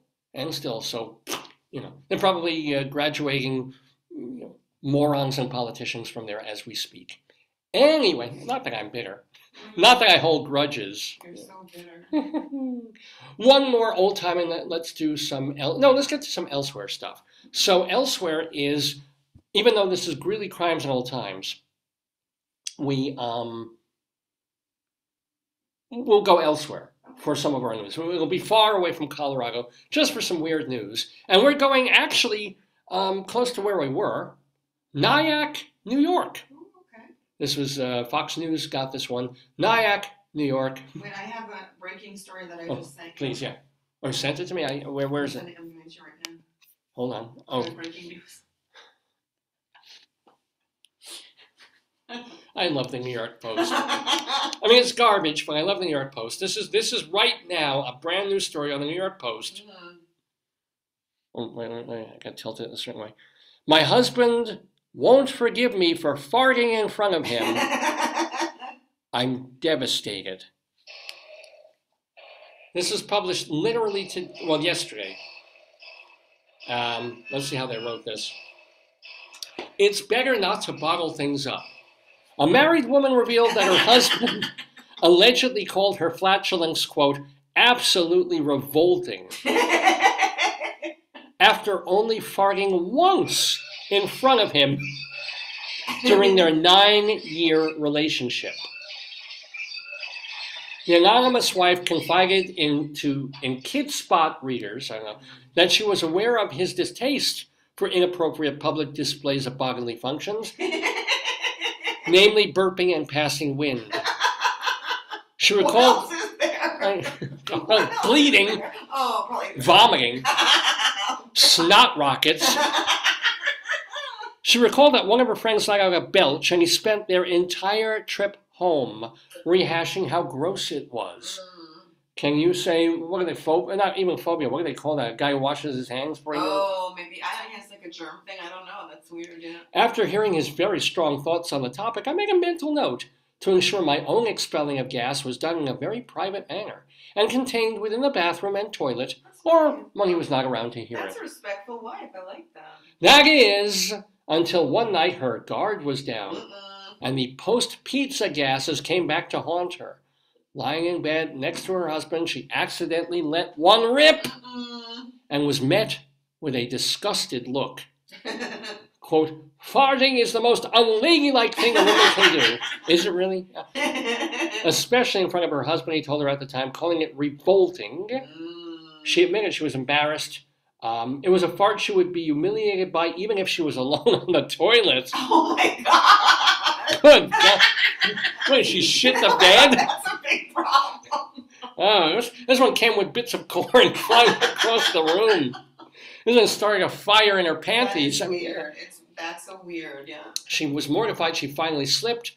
The following morning, she apologized to her partner, but to no avail.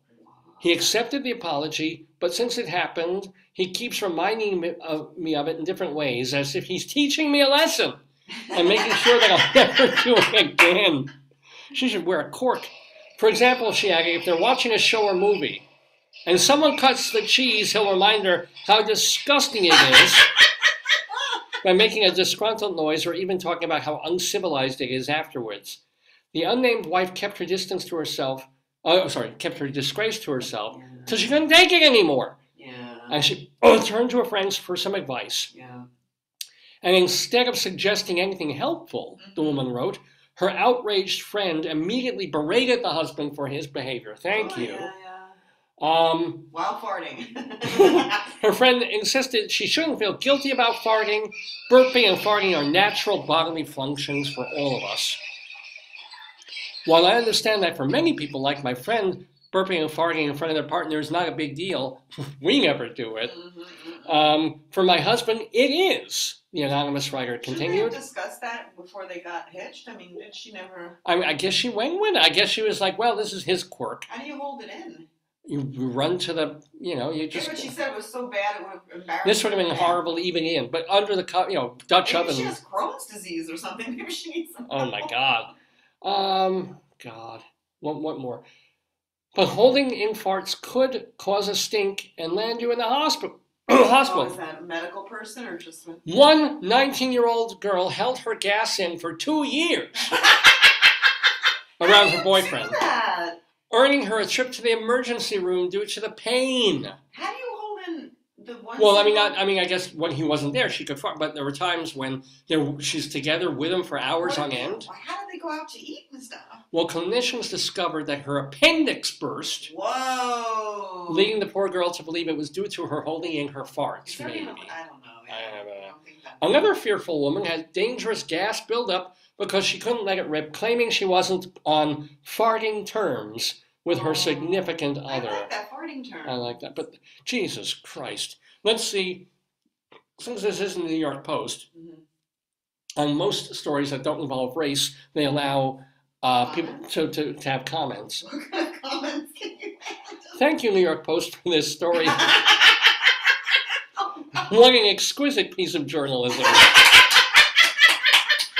Oh, my wife and I go at it like dueling tubas. We view it as an alternate form of conversation. Because, to be honest, if you've been married long enough, you've heard everything your partner thinks and has to say. There's really nothing to talk about. So, we find things. But let's face it, we know exactly what we're going to say before we say it. Right? Don't we? Don't you know? Like, if I'm going to say something... What am I thinking now?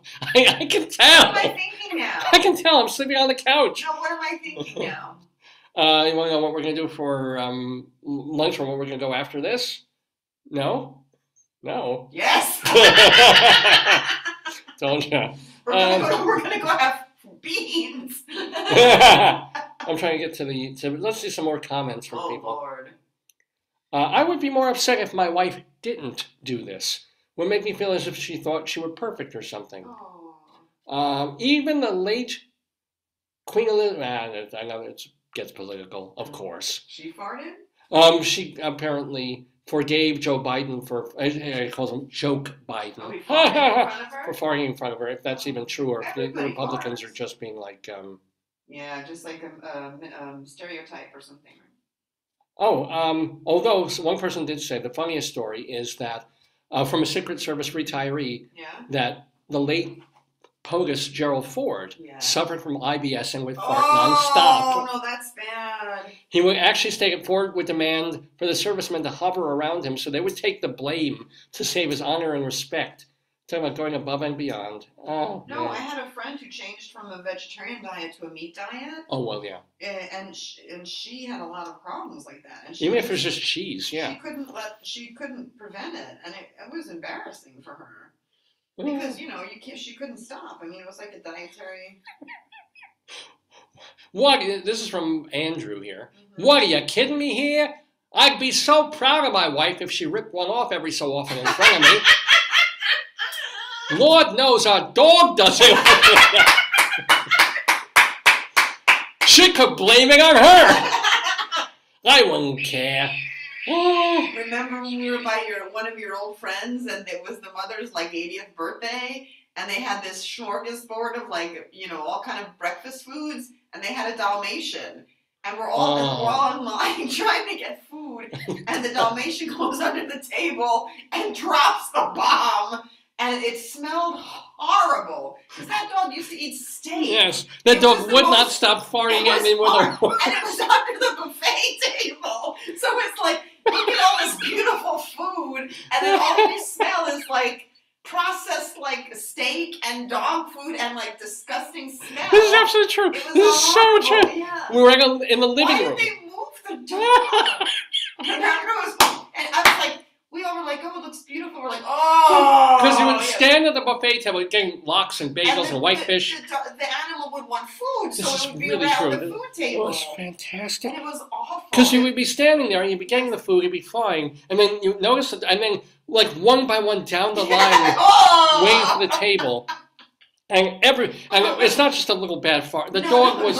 Yes. It was like Auschwitz. It was like the dog's insides were coming out. It was bad. And yet, it's the greatest thing I remember, because if I could just bring a nice lunch, who cares? Yeah, but now we have a story for the rest of our lives. Yeah. That dog, that moment. It was mean, because no one fed it, and then there was a child there, and she was climbing on its steps going onto the bed. It had pet steps, and the dog tried to bite her. I had to pull the kid away. Ooh, that's it was mad because no one fed it. And it had bad gas. Well, we know the dog had not been starving. Well, we know the dog had not been starving. Well, it was fantastic. Because he would be standing at the buffet table, and We know the dog had been eating beforehand. A clinician could smell the air and tell. I don't know. I would have been like, okay. Get a gate. No, I would have gone in, put it in another room, and given it more food so it could like fart up the room. That's the greatest thing ever. Oh God. Anywho, yeah, thank you for that. Because I thought I knew you would enjoy it. Oh, thank you. Let's do. Let's do one more. For next week, but I'm looking at elsewhere. Yeah. Yeah, I was just looking to see if there's anything that would work. Oh, well, this works. This has happened. A New York, this is from Nyack, New York. A middle school in New York is apologizing. Now, we remember this. I remember telling the story of all places, I think it was NYU. Really? A few years ago. An exact similar thing. A corpse? No, what? No. Boat captain. Three counts of abuse. What? Ew. In what way? Oh, no, it's a video. I don't know. No. Okay, so the school, a middle school, is apologizing after serving students with a meal on the first day of Black History Month, February 1st. Okay. Well, the meal was deemed to be culturally insensitive. You read this one? No, I didn't. I read this last week. Yeah, you did. Yeah, I remember it. Yeah. Oh my God! About Aramark and the I read it. Oh, I didn't cross this one out. So, yeah. Oh well. So we know we need to get you some new stuff. They serve fried chicken and watermelon on the first day of Black History Month. I did read this. You read it, yeah. This you read, I think once or twice. It's been the same thing. Well, no. This is not the NYU one from a couple of years ago where they did the same thing. Good God. It was Black History Month, and they say, hey, fried chicken, and they serve watermelon. Here you go, and just the. Not that Black people don't like chicken and they don't like watermelon, but the implication is somehow off. Of course. It's like anything when you reduce or you take a culture or you take a group and you reduce it to some weird stereotypical idea. Well, yeah. Yeah. I mean, they had a dance. I can't say what the name of the dance was, but it was like. It was really offensive in the title when I was at Temple. It was a really bad name, and it was like, oh my God, it was bad. Really? You can't, I mean. Lambada. No. No. It was. I'm gonna say. No. It was. Oh, you can say that. I'm not saying that. I'll say it. Don't say it. It was I thought you were going to be the N-word or something. No, don't say it. I won't say it, but it's not so terrible. But it's really offensive. But it wasn't a school sponsored thing. It was a student group that was putting on a little different group. Yeah, this is the school's lunch provider. I mean, the food provider for the school that chose this. And I was thinking back in 2011, this same caterer 12 years ago did the same mistake at UC Irvine. What is wrong with people? It's just like, hello. It's the 1 month of the year or a couple of days where you don't serve that. You serve anything, but you serve roast chicken for the month of February and fried chicken March 1st. Okay. I don't get sometimes people are stupid. I think people just don't think. I mean, now, understand if there were a Jewish History Month, which would it would be nice, and the local school lunchroom would serve like a hot pastrami sandwich with a kanish. You would just like it because you like the food. I would be like, you can be as racist as you want. I'm here for the hot pastrami sandwich. I'm here. You want to add kugel on this? Fine. Give me some. You want to put latkes with it? Fine. Call me a dirty Jew. Just keep serving me this food. I'd be like, you bet. Except tomorrow, Virgo, 4 days of pastrami, 1 day brisket. We have no problem whatsoever. All right, let's finish up Greeley Crimes and Old Times here on this Saturday, February 11, 2023, where I'll do one more old time thing. I want to tell you, oh dear, about Dee Turley of Eaton, Colorado, who suffered a severely injured ankle on Sunday when his Chevrolet Auto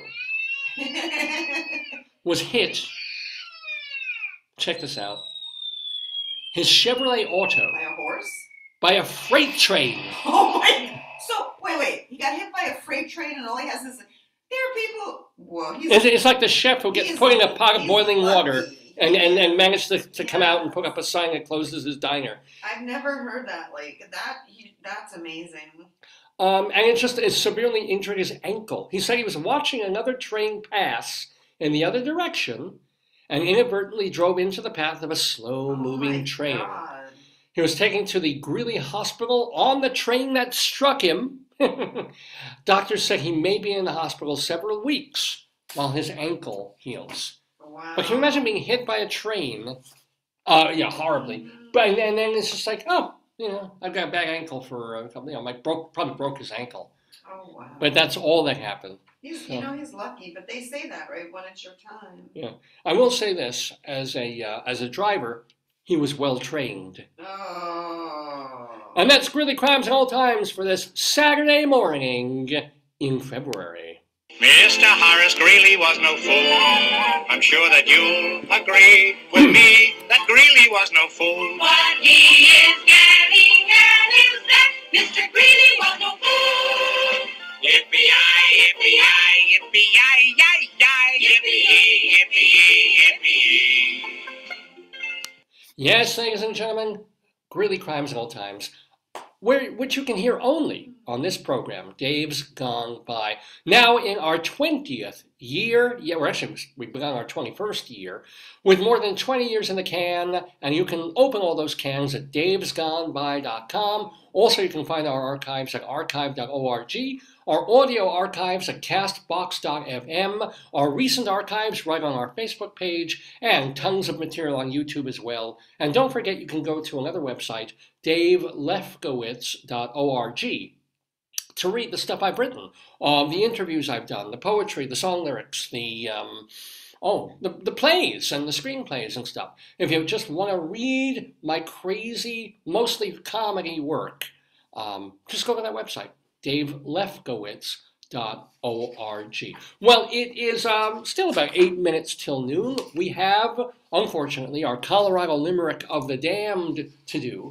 But before then, let us do some thank yous and some happy memories of people who have been in the Daverhood over the years. We call it Friends of the Daverhood because we like to pay tribute to people who've been on the show, to remember them and also to say, hey, here's what they are doing now. Well, it's been, first of all, thank you again to our brand new friend of the Daverhood, 98-year-old Bea Franklin, for her fun stories, for her charm. Just great having her on the show. Thank you also to Kenjamin Franklin, her son, for arranging that interview. It went really, really well, which is great. And she's great. Great sport playing the game. The game is the game. It's like most people don't expect such a deep game, so it's a deep game, David. Okay. Well, that's how I roll. And the winner of our deep game, of course, was Don Perl. Read his op-ed editorial things in the Greeley Tribune, and also at some point he should publish some of the things he's writing as well, more creatively, and his poetry. And also a big thank you to Leslie Hoban Blake, who you can see on Two on the Aisle. There's also a disease going around a boyfriend air. I'm going to send it to you for next week. Oh, cool. Yeah, that'll give us something if we're not going to have any really new times. You don't need it. Get the post. Yeah. I mean, that's... It's in every story in the post is. But so thank you to those three folks. Thank you to Rabbi Saul Solomon, who has a website of his own, shalomdammit.com, DAMMIT, shalomdammit.com. This is where you can read his little sermons. You can watch the TV show that he did, 10 episodes from years ago that he did on Long Island Cable Television, as well as his wonderful solo show with music, Shalom Dammit, an evening with Rabbi Saul Solomon, that played at the Richmond Shepherd Theater before playing also at the Roy Arias and theaters in Colorado. Check it out. It's all at shalomdammit.com. Well, again, those are the folks who just talking about today. Let's talk about the folks who've been on the show in months and years past, our friends of the Daverhood.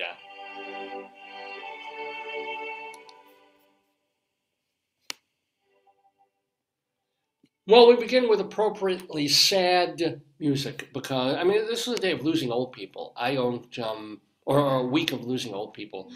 although they weren't on the program, we want to give a shout out to heaven to the Kahns, two people that we knew from the synagogue that we used to go to in Greeley, Colorado. The Kahns were this wonderful couple. Oh, lovely. And, we were in their home for a time or two. We would see them at the synagogue and have wonderful conversations with him. He was he was such a man, not a man of the town. What do we say? He was such a, help me out here. That's such a lovely man, just a really decent human. But also like a pillar of the community, you call him. Yeah. That they're doing his memorial at like a big concert hall thing. Yeah, that's true. So farewell to, I think it's Dorothy and Robert, was it? Was there? I don't even know their names, Robert. but we call them the Kahns. Sure, I wish I had them on the show. So, it wasn't Dorothy. I'm going to look on your phone. Yeah, but farewell to them. And they passed, and in a horrible, horrible way. They were, granted, he was 90-something, she was in her late 80s, and it was quick, but it was a car accident. They drove, they hit a divider, and got trapped in the car and died. I don't know how much longer they would have lived otherwise, but they were well and healthy and driving, and then it's Monica, but I don't think that might be her daughter. I'm looking for Khan. Yeah. Look for the Rabbi's thing, maybe. Book signing. Yeah. Well, that would be it. Yeah, that would be him. Yeah, but I know from back in the day. Robert. Yeah, I think okay. Robert Kahn. Maybe it wasn't Dorothy. Maybe it was Monica or something. Anyway, farewell to them. I got to do a farewell also to my longtime colleague and friend from Los Angeles, Will Mannis, passed away a couple of weeks ago. Will Mannis wrote the book Mott the Hoople, upon which the band from which the Mott the Hoople took their name. He also wrote The Pigskin Rabbi and some other books. He wrote a ton of plays, many of which were performed. Susan? Is she Susan? I don't think so. Will Mannis wrote a bunch of plays that were done out in Los Angeles for many years and very prolific, still writing plays, still putting them out there. He was on the show just a couple of years ago, talking about the years he spent in Greece and what living there was like, and also his years as a playwright and theater critic in Los Angeles. He wrote for 2 or 3 decades for the website that I founded and edit, TotalTheater.com. He was our Los Angeles theater critic. So a big farewell, sad farewell to Will Mannis, and a condolences and a shout out to his lovely wife, Mavis Mannis. Monica. It was Monica? It was Monica and Robert Kahn. Yeah, following Monica and Bob's death. Yeah. So farewell to Will Mannis. Wow, it was at the concert hall. Yeah. And by the way, if you, again, this is really a reminder, if you want to hear our interview with Will Mannis, you can just go in the archives, do MANUS, and find him. Also, you can find our interview with someone I just found out this morning, passed in late January. We lost Louise Harrison. Mm-hmm. Louise Harrison wrote a book about her childhood and her early years relationship with her brother. Her brother, the late Beatle, George Harrison. Whoa. And so she was on our show a few years ago, not that many years ago actually, telling the story of how once the Beatles were starting to click, but they hadn't become incredibly huge yet, Harrison came to her American home because she moved away from England. She was living in, I forget, like Idaho or Iowa or somewhere like that, and stayed for about a week and was just kind of getting acclimated and playing with local bands, just learning guitar, and then, a bit about her brother.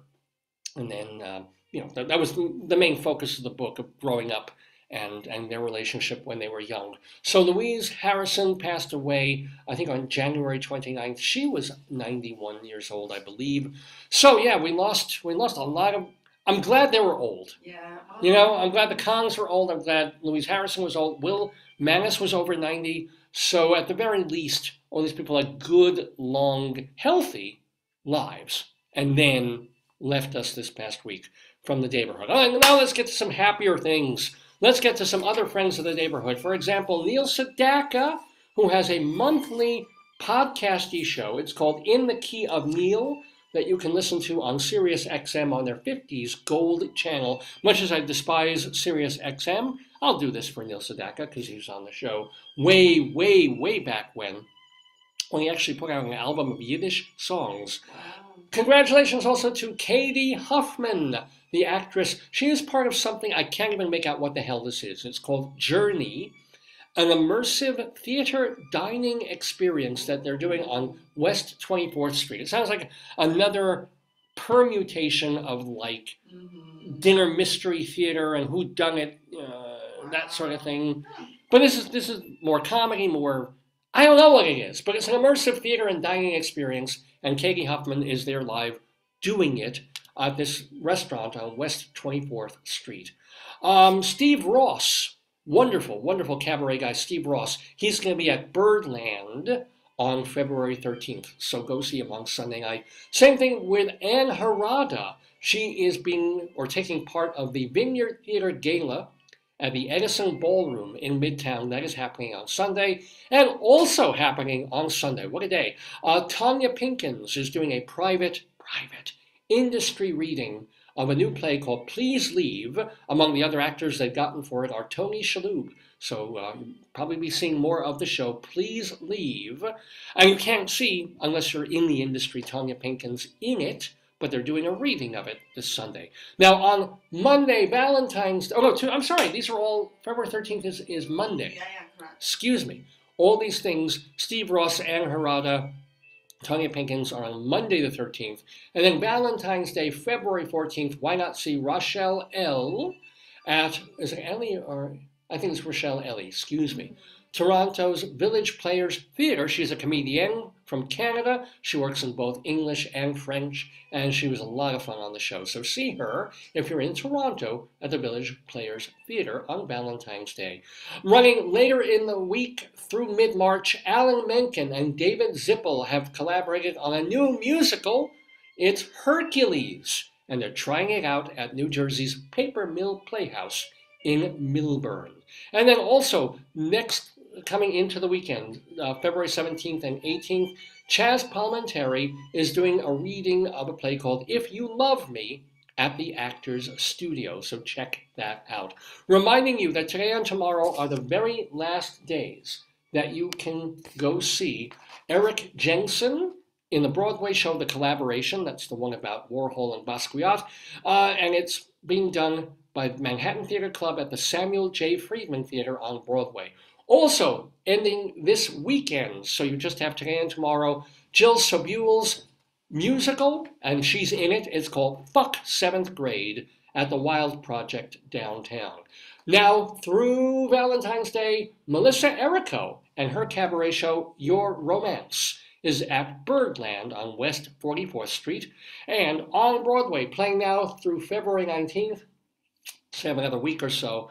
Austin Pendleton is directing Between Riverside and Crazy. It's at the Helen Hayes Theater. Eric Comstock and Barbara Fasano, they play once a week at Birdland on West 44th. Get tickets at birdlandjazz.com. And Katsura Sunshine is back doing his one-man show, a very specific kind of Japanese storytelling, on this day when we had a trivia question about the invention, the beginning of Japan in 660 BC. Well, here's Katsura Sunshine doing his Rakugo storytelling Saturdays once a month at New World Stages off Broadway, and that's been extended through the end of the year. Tova Feldshuh is on Broadway in Funny Girl at the Wilson Theater. At the Walter Kerr, you've got Lilius White in Hadestown. On Broadway at the New Amsterdam Theater, Aladdin features music by Alan Menken, and then his music is also featured, of course, in Little Shop of Horrors, being revived off-Broadway at the West Side Theater. Jim Caruso's Cast Party every Monday night at Birdland. Check out StageBuddy.com for news of New York theater nightlife and creativity. That website is run by our friend Evan Seplow. And subscribe to drdemento.com for brand new and old archived Dr. Demento shows. And, of course, a shout out to our beloved friend Vicky Quaddy, whose show Late Night Catechism you can see at the Greenhouse Theater in Chicago. And those, my friends, are the friends of the Daverhood.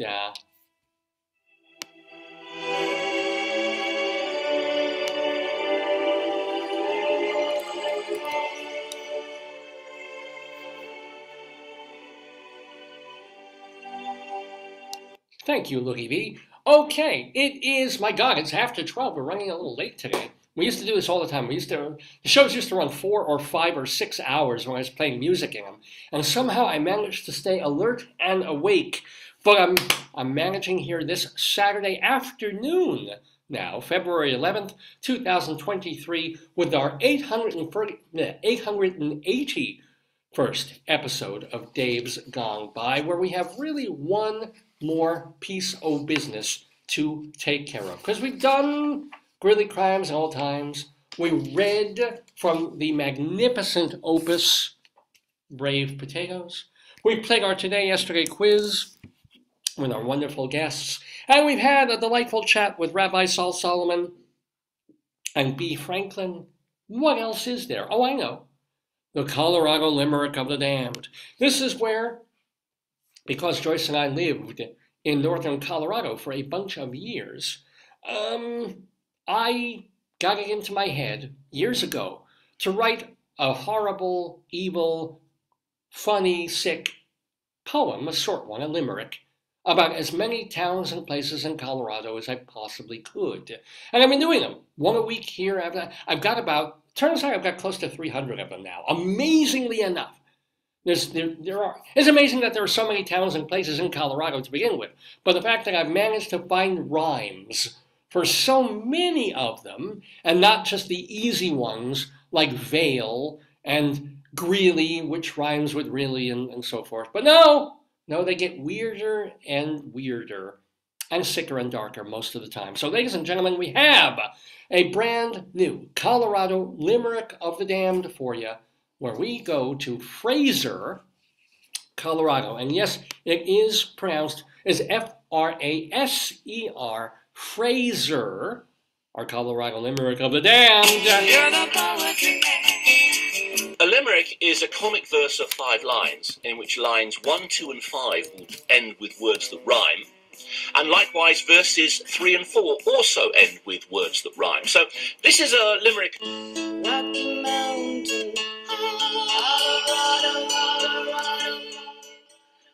Colorado, indeed. Yes, our Colorado Limerick of the Damned.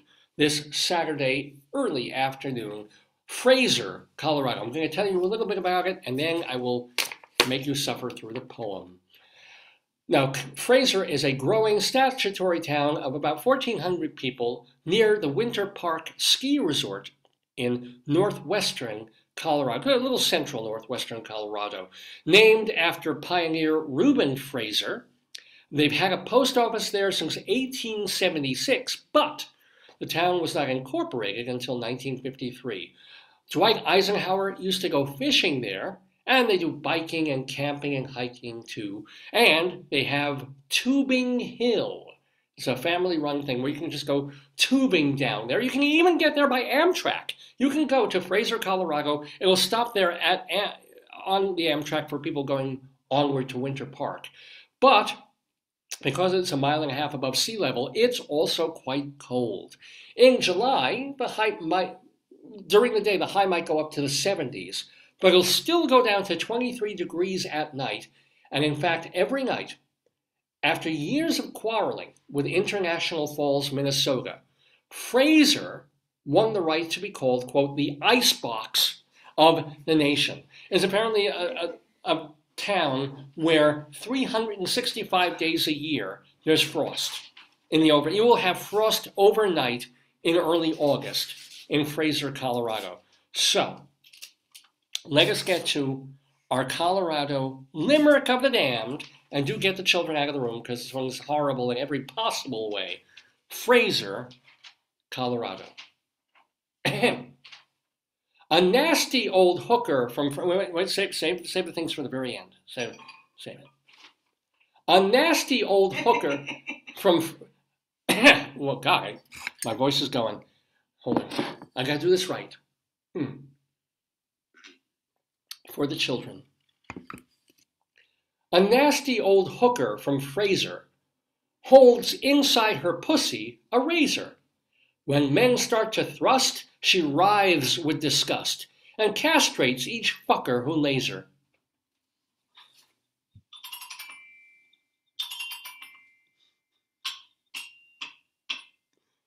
Please send your comments and complaints to davesgoneby@aol.com, davesgoneby@aol.com. I read everything that I get. I don't have the time necessarily or the wherewithal to respond to everything, but I do appreciate every message, every card, every posting on the Facebook page. So please, you can pop your question right to me or your comment, whether it's a direct message if we're friends on Facebook, or you can just post under the show. But either way, I love to hear from you, love to hear what you think of the show, and so forth. So, yeah. Also, please check my Twitter feed, Radio Dave 2. It's Radio Dave, the number 2. Did you ever find out who Radio Dave 1 is? Not only that, there's probably Radio Dave. And there's a Radio Dave 1. 3, Yeah, so I had to kind of grab what I could. I forgot I have an Instagram page now. I was trying to do Instagram years ago when I didn't have a cell phone that could handle it. I probably still don't. But and then I figured out this cheap way to be able to post on Instagram, but then it just became impossible. But now that they fixed it up again, so I'm able to do it. So I'm getting the Instagram up one more time. It's basically the same stuff I'm putting on Facebook. Go for it. But if you have Instagram, look for, I think, either my name, Dave Lefkowitz, or Dave's Gone By. So check that out. And check out the Rabbi's Twitter feed at Rabbi Sol Solomon, SOLSOLOMON. Well, that about finishes up our. I just don't even. It was a great show. Oh, thank you, I'm glad Leslie got to join in. I'm glad they got to do the quiz. Don got to, Don, the victorious Don. 6 points in our quiz today. And Bea Franklin, having her join the Daverhood, that was delightful. Thank you to all of them. An email about Bea. Oh, good. Okay. And thank you, of course, to my darling and wonderful wife, Joyce, who provides the... someone said we are not doing this via cell phone. Oh, never mind. They use Google Meetings. They got in. I guess they had some trouble. Oh, that's probably, It took a bit of finagling to get, but they got, it worked out great. In fact, the whole show worked out great from beginning to last. So I'm grateful to our guests, grateful to my wife, grateful to you guys for listening on this February 11th. I guess it just remains for me to say, enjoy the Super Bowl if you're watching it. Of course, go figure, the Jets and Giants aren't in it. Who is it? It's the Eagles and who? Is it? I know the Chiefs, the Chargers. I'll tell you, hold on. I honestly don't know. And I'll probably watch some of it, but... We have TV now. We have free TV, so let's do. Who are the two teams in the Super Bowl on Sunday? Is it the Bengals? Oh, it's Kansas City Chiefs. Yeah. Who face the Philadelphia Eagles. Oh, the Eagles. Well, I know who you like a good match. Of course, the Eagles. Come on, Who would I? Wow, the Chiefs versus the Eagles. So the Northeastern people are going to go for Philly. Let me see what I'm going to ask. Where can I watch the Super Bowl? It's saying, YouTube says it has it. What? For free? Can you watch the Super Bowl for free? Companies will live stream the Super Bowl for free on some apps and stuff because they have commercials. Is it on Netflix? It says Hulu. Where else can I watch the Super Bowl? Fox is going to do it, so we have Fox on our... Because I've wanted to watch, some of the Jet games over the past, and instead I literally just kind of see the scores while I'm working on here. We have some sports channels on on the Samsung But I can't TV. even. This pisses me. I can't even get the radio feed on some of these Jet games. All I want to do, I want to watch because I'm busy. I'm working. I want to just listen to the game. Put on the TV and listen to it. Well, the Super Bowl I will. Yeah, they're supposed to be interesting. They said there's a Rihanna. She hasn't appeared since like 2016. She's going to be there.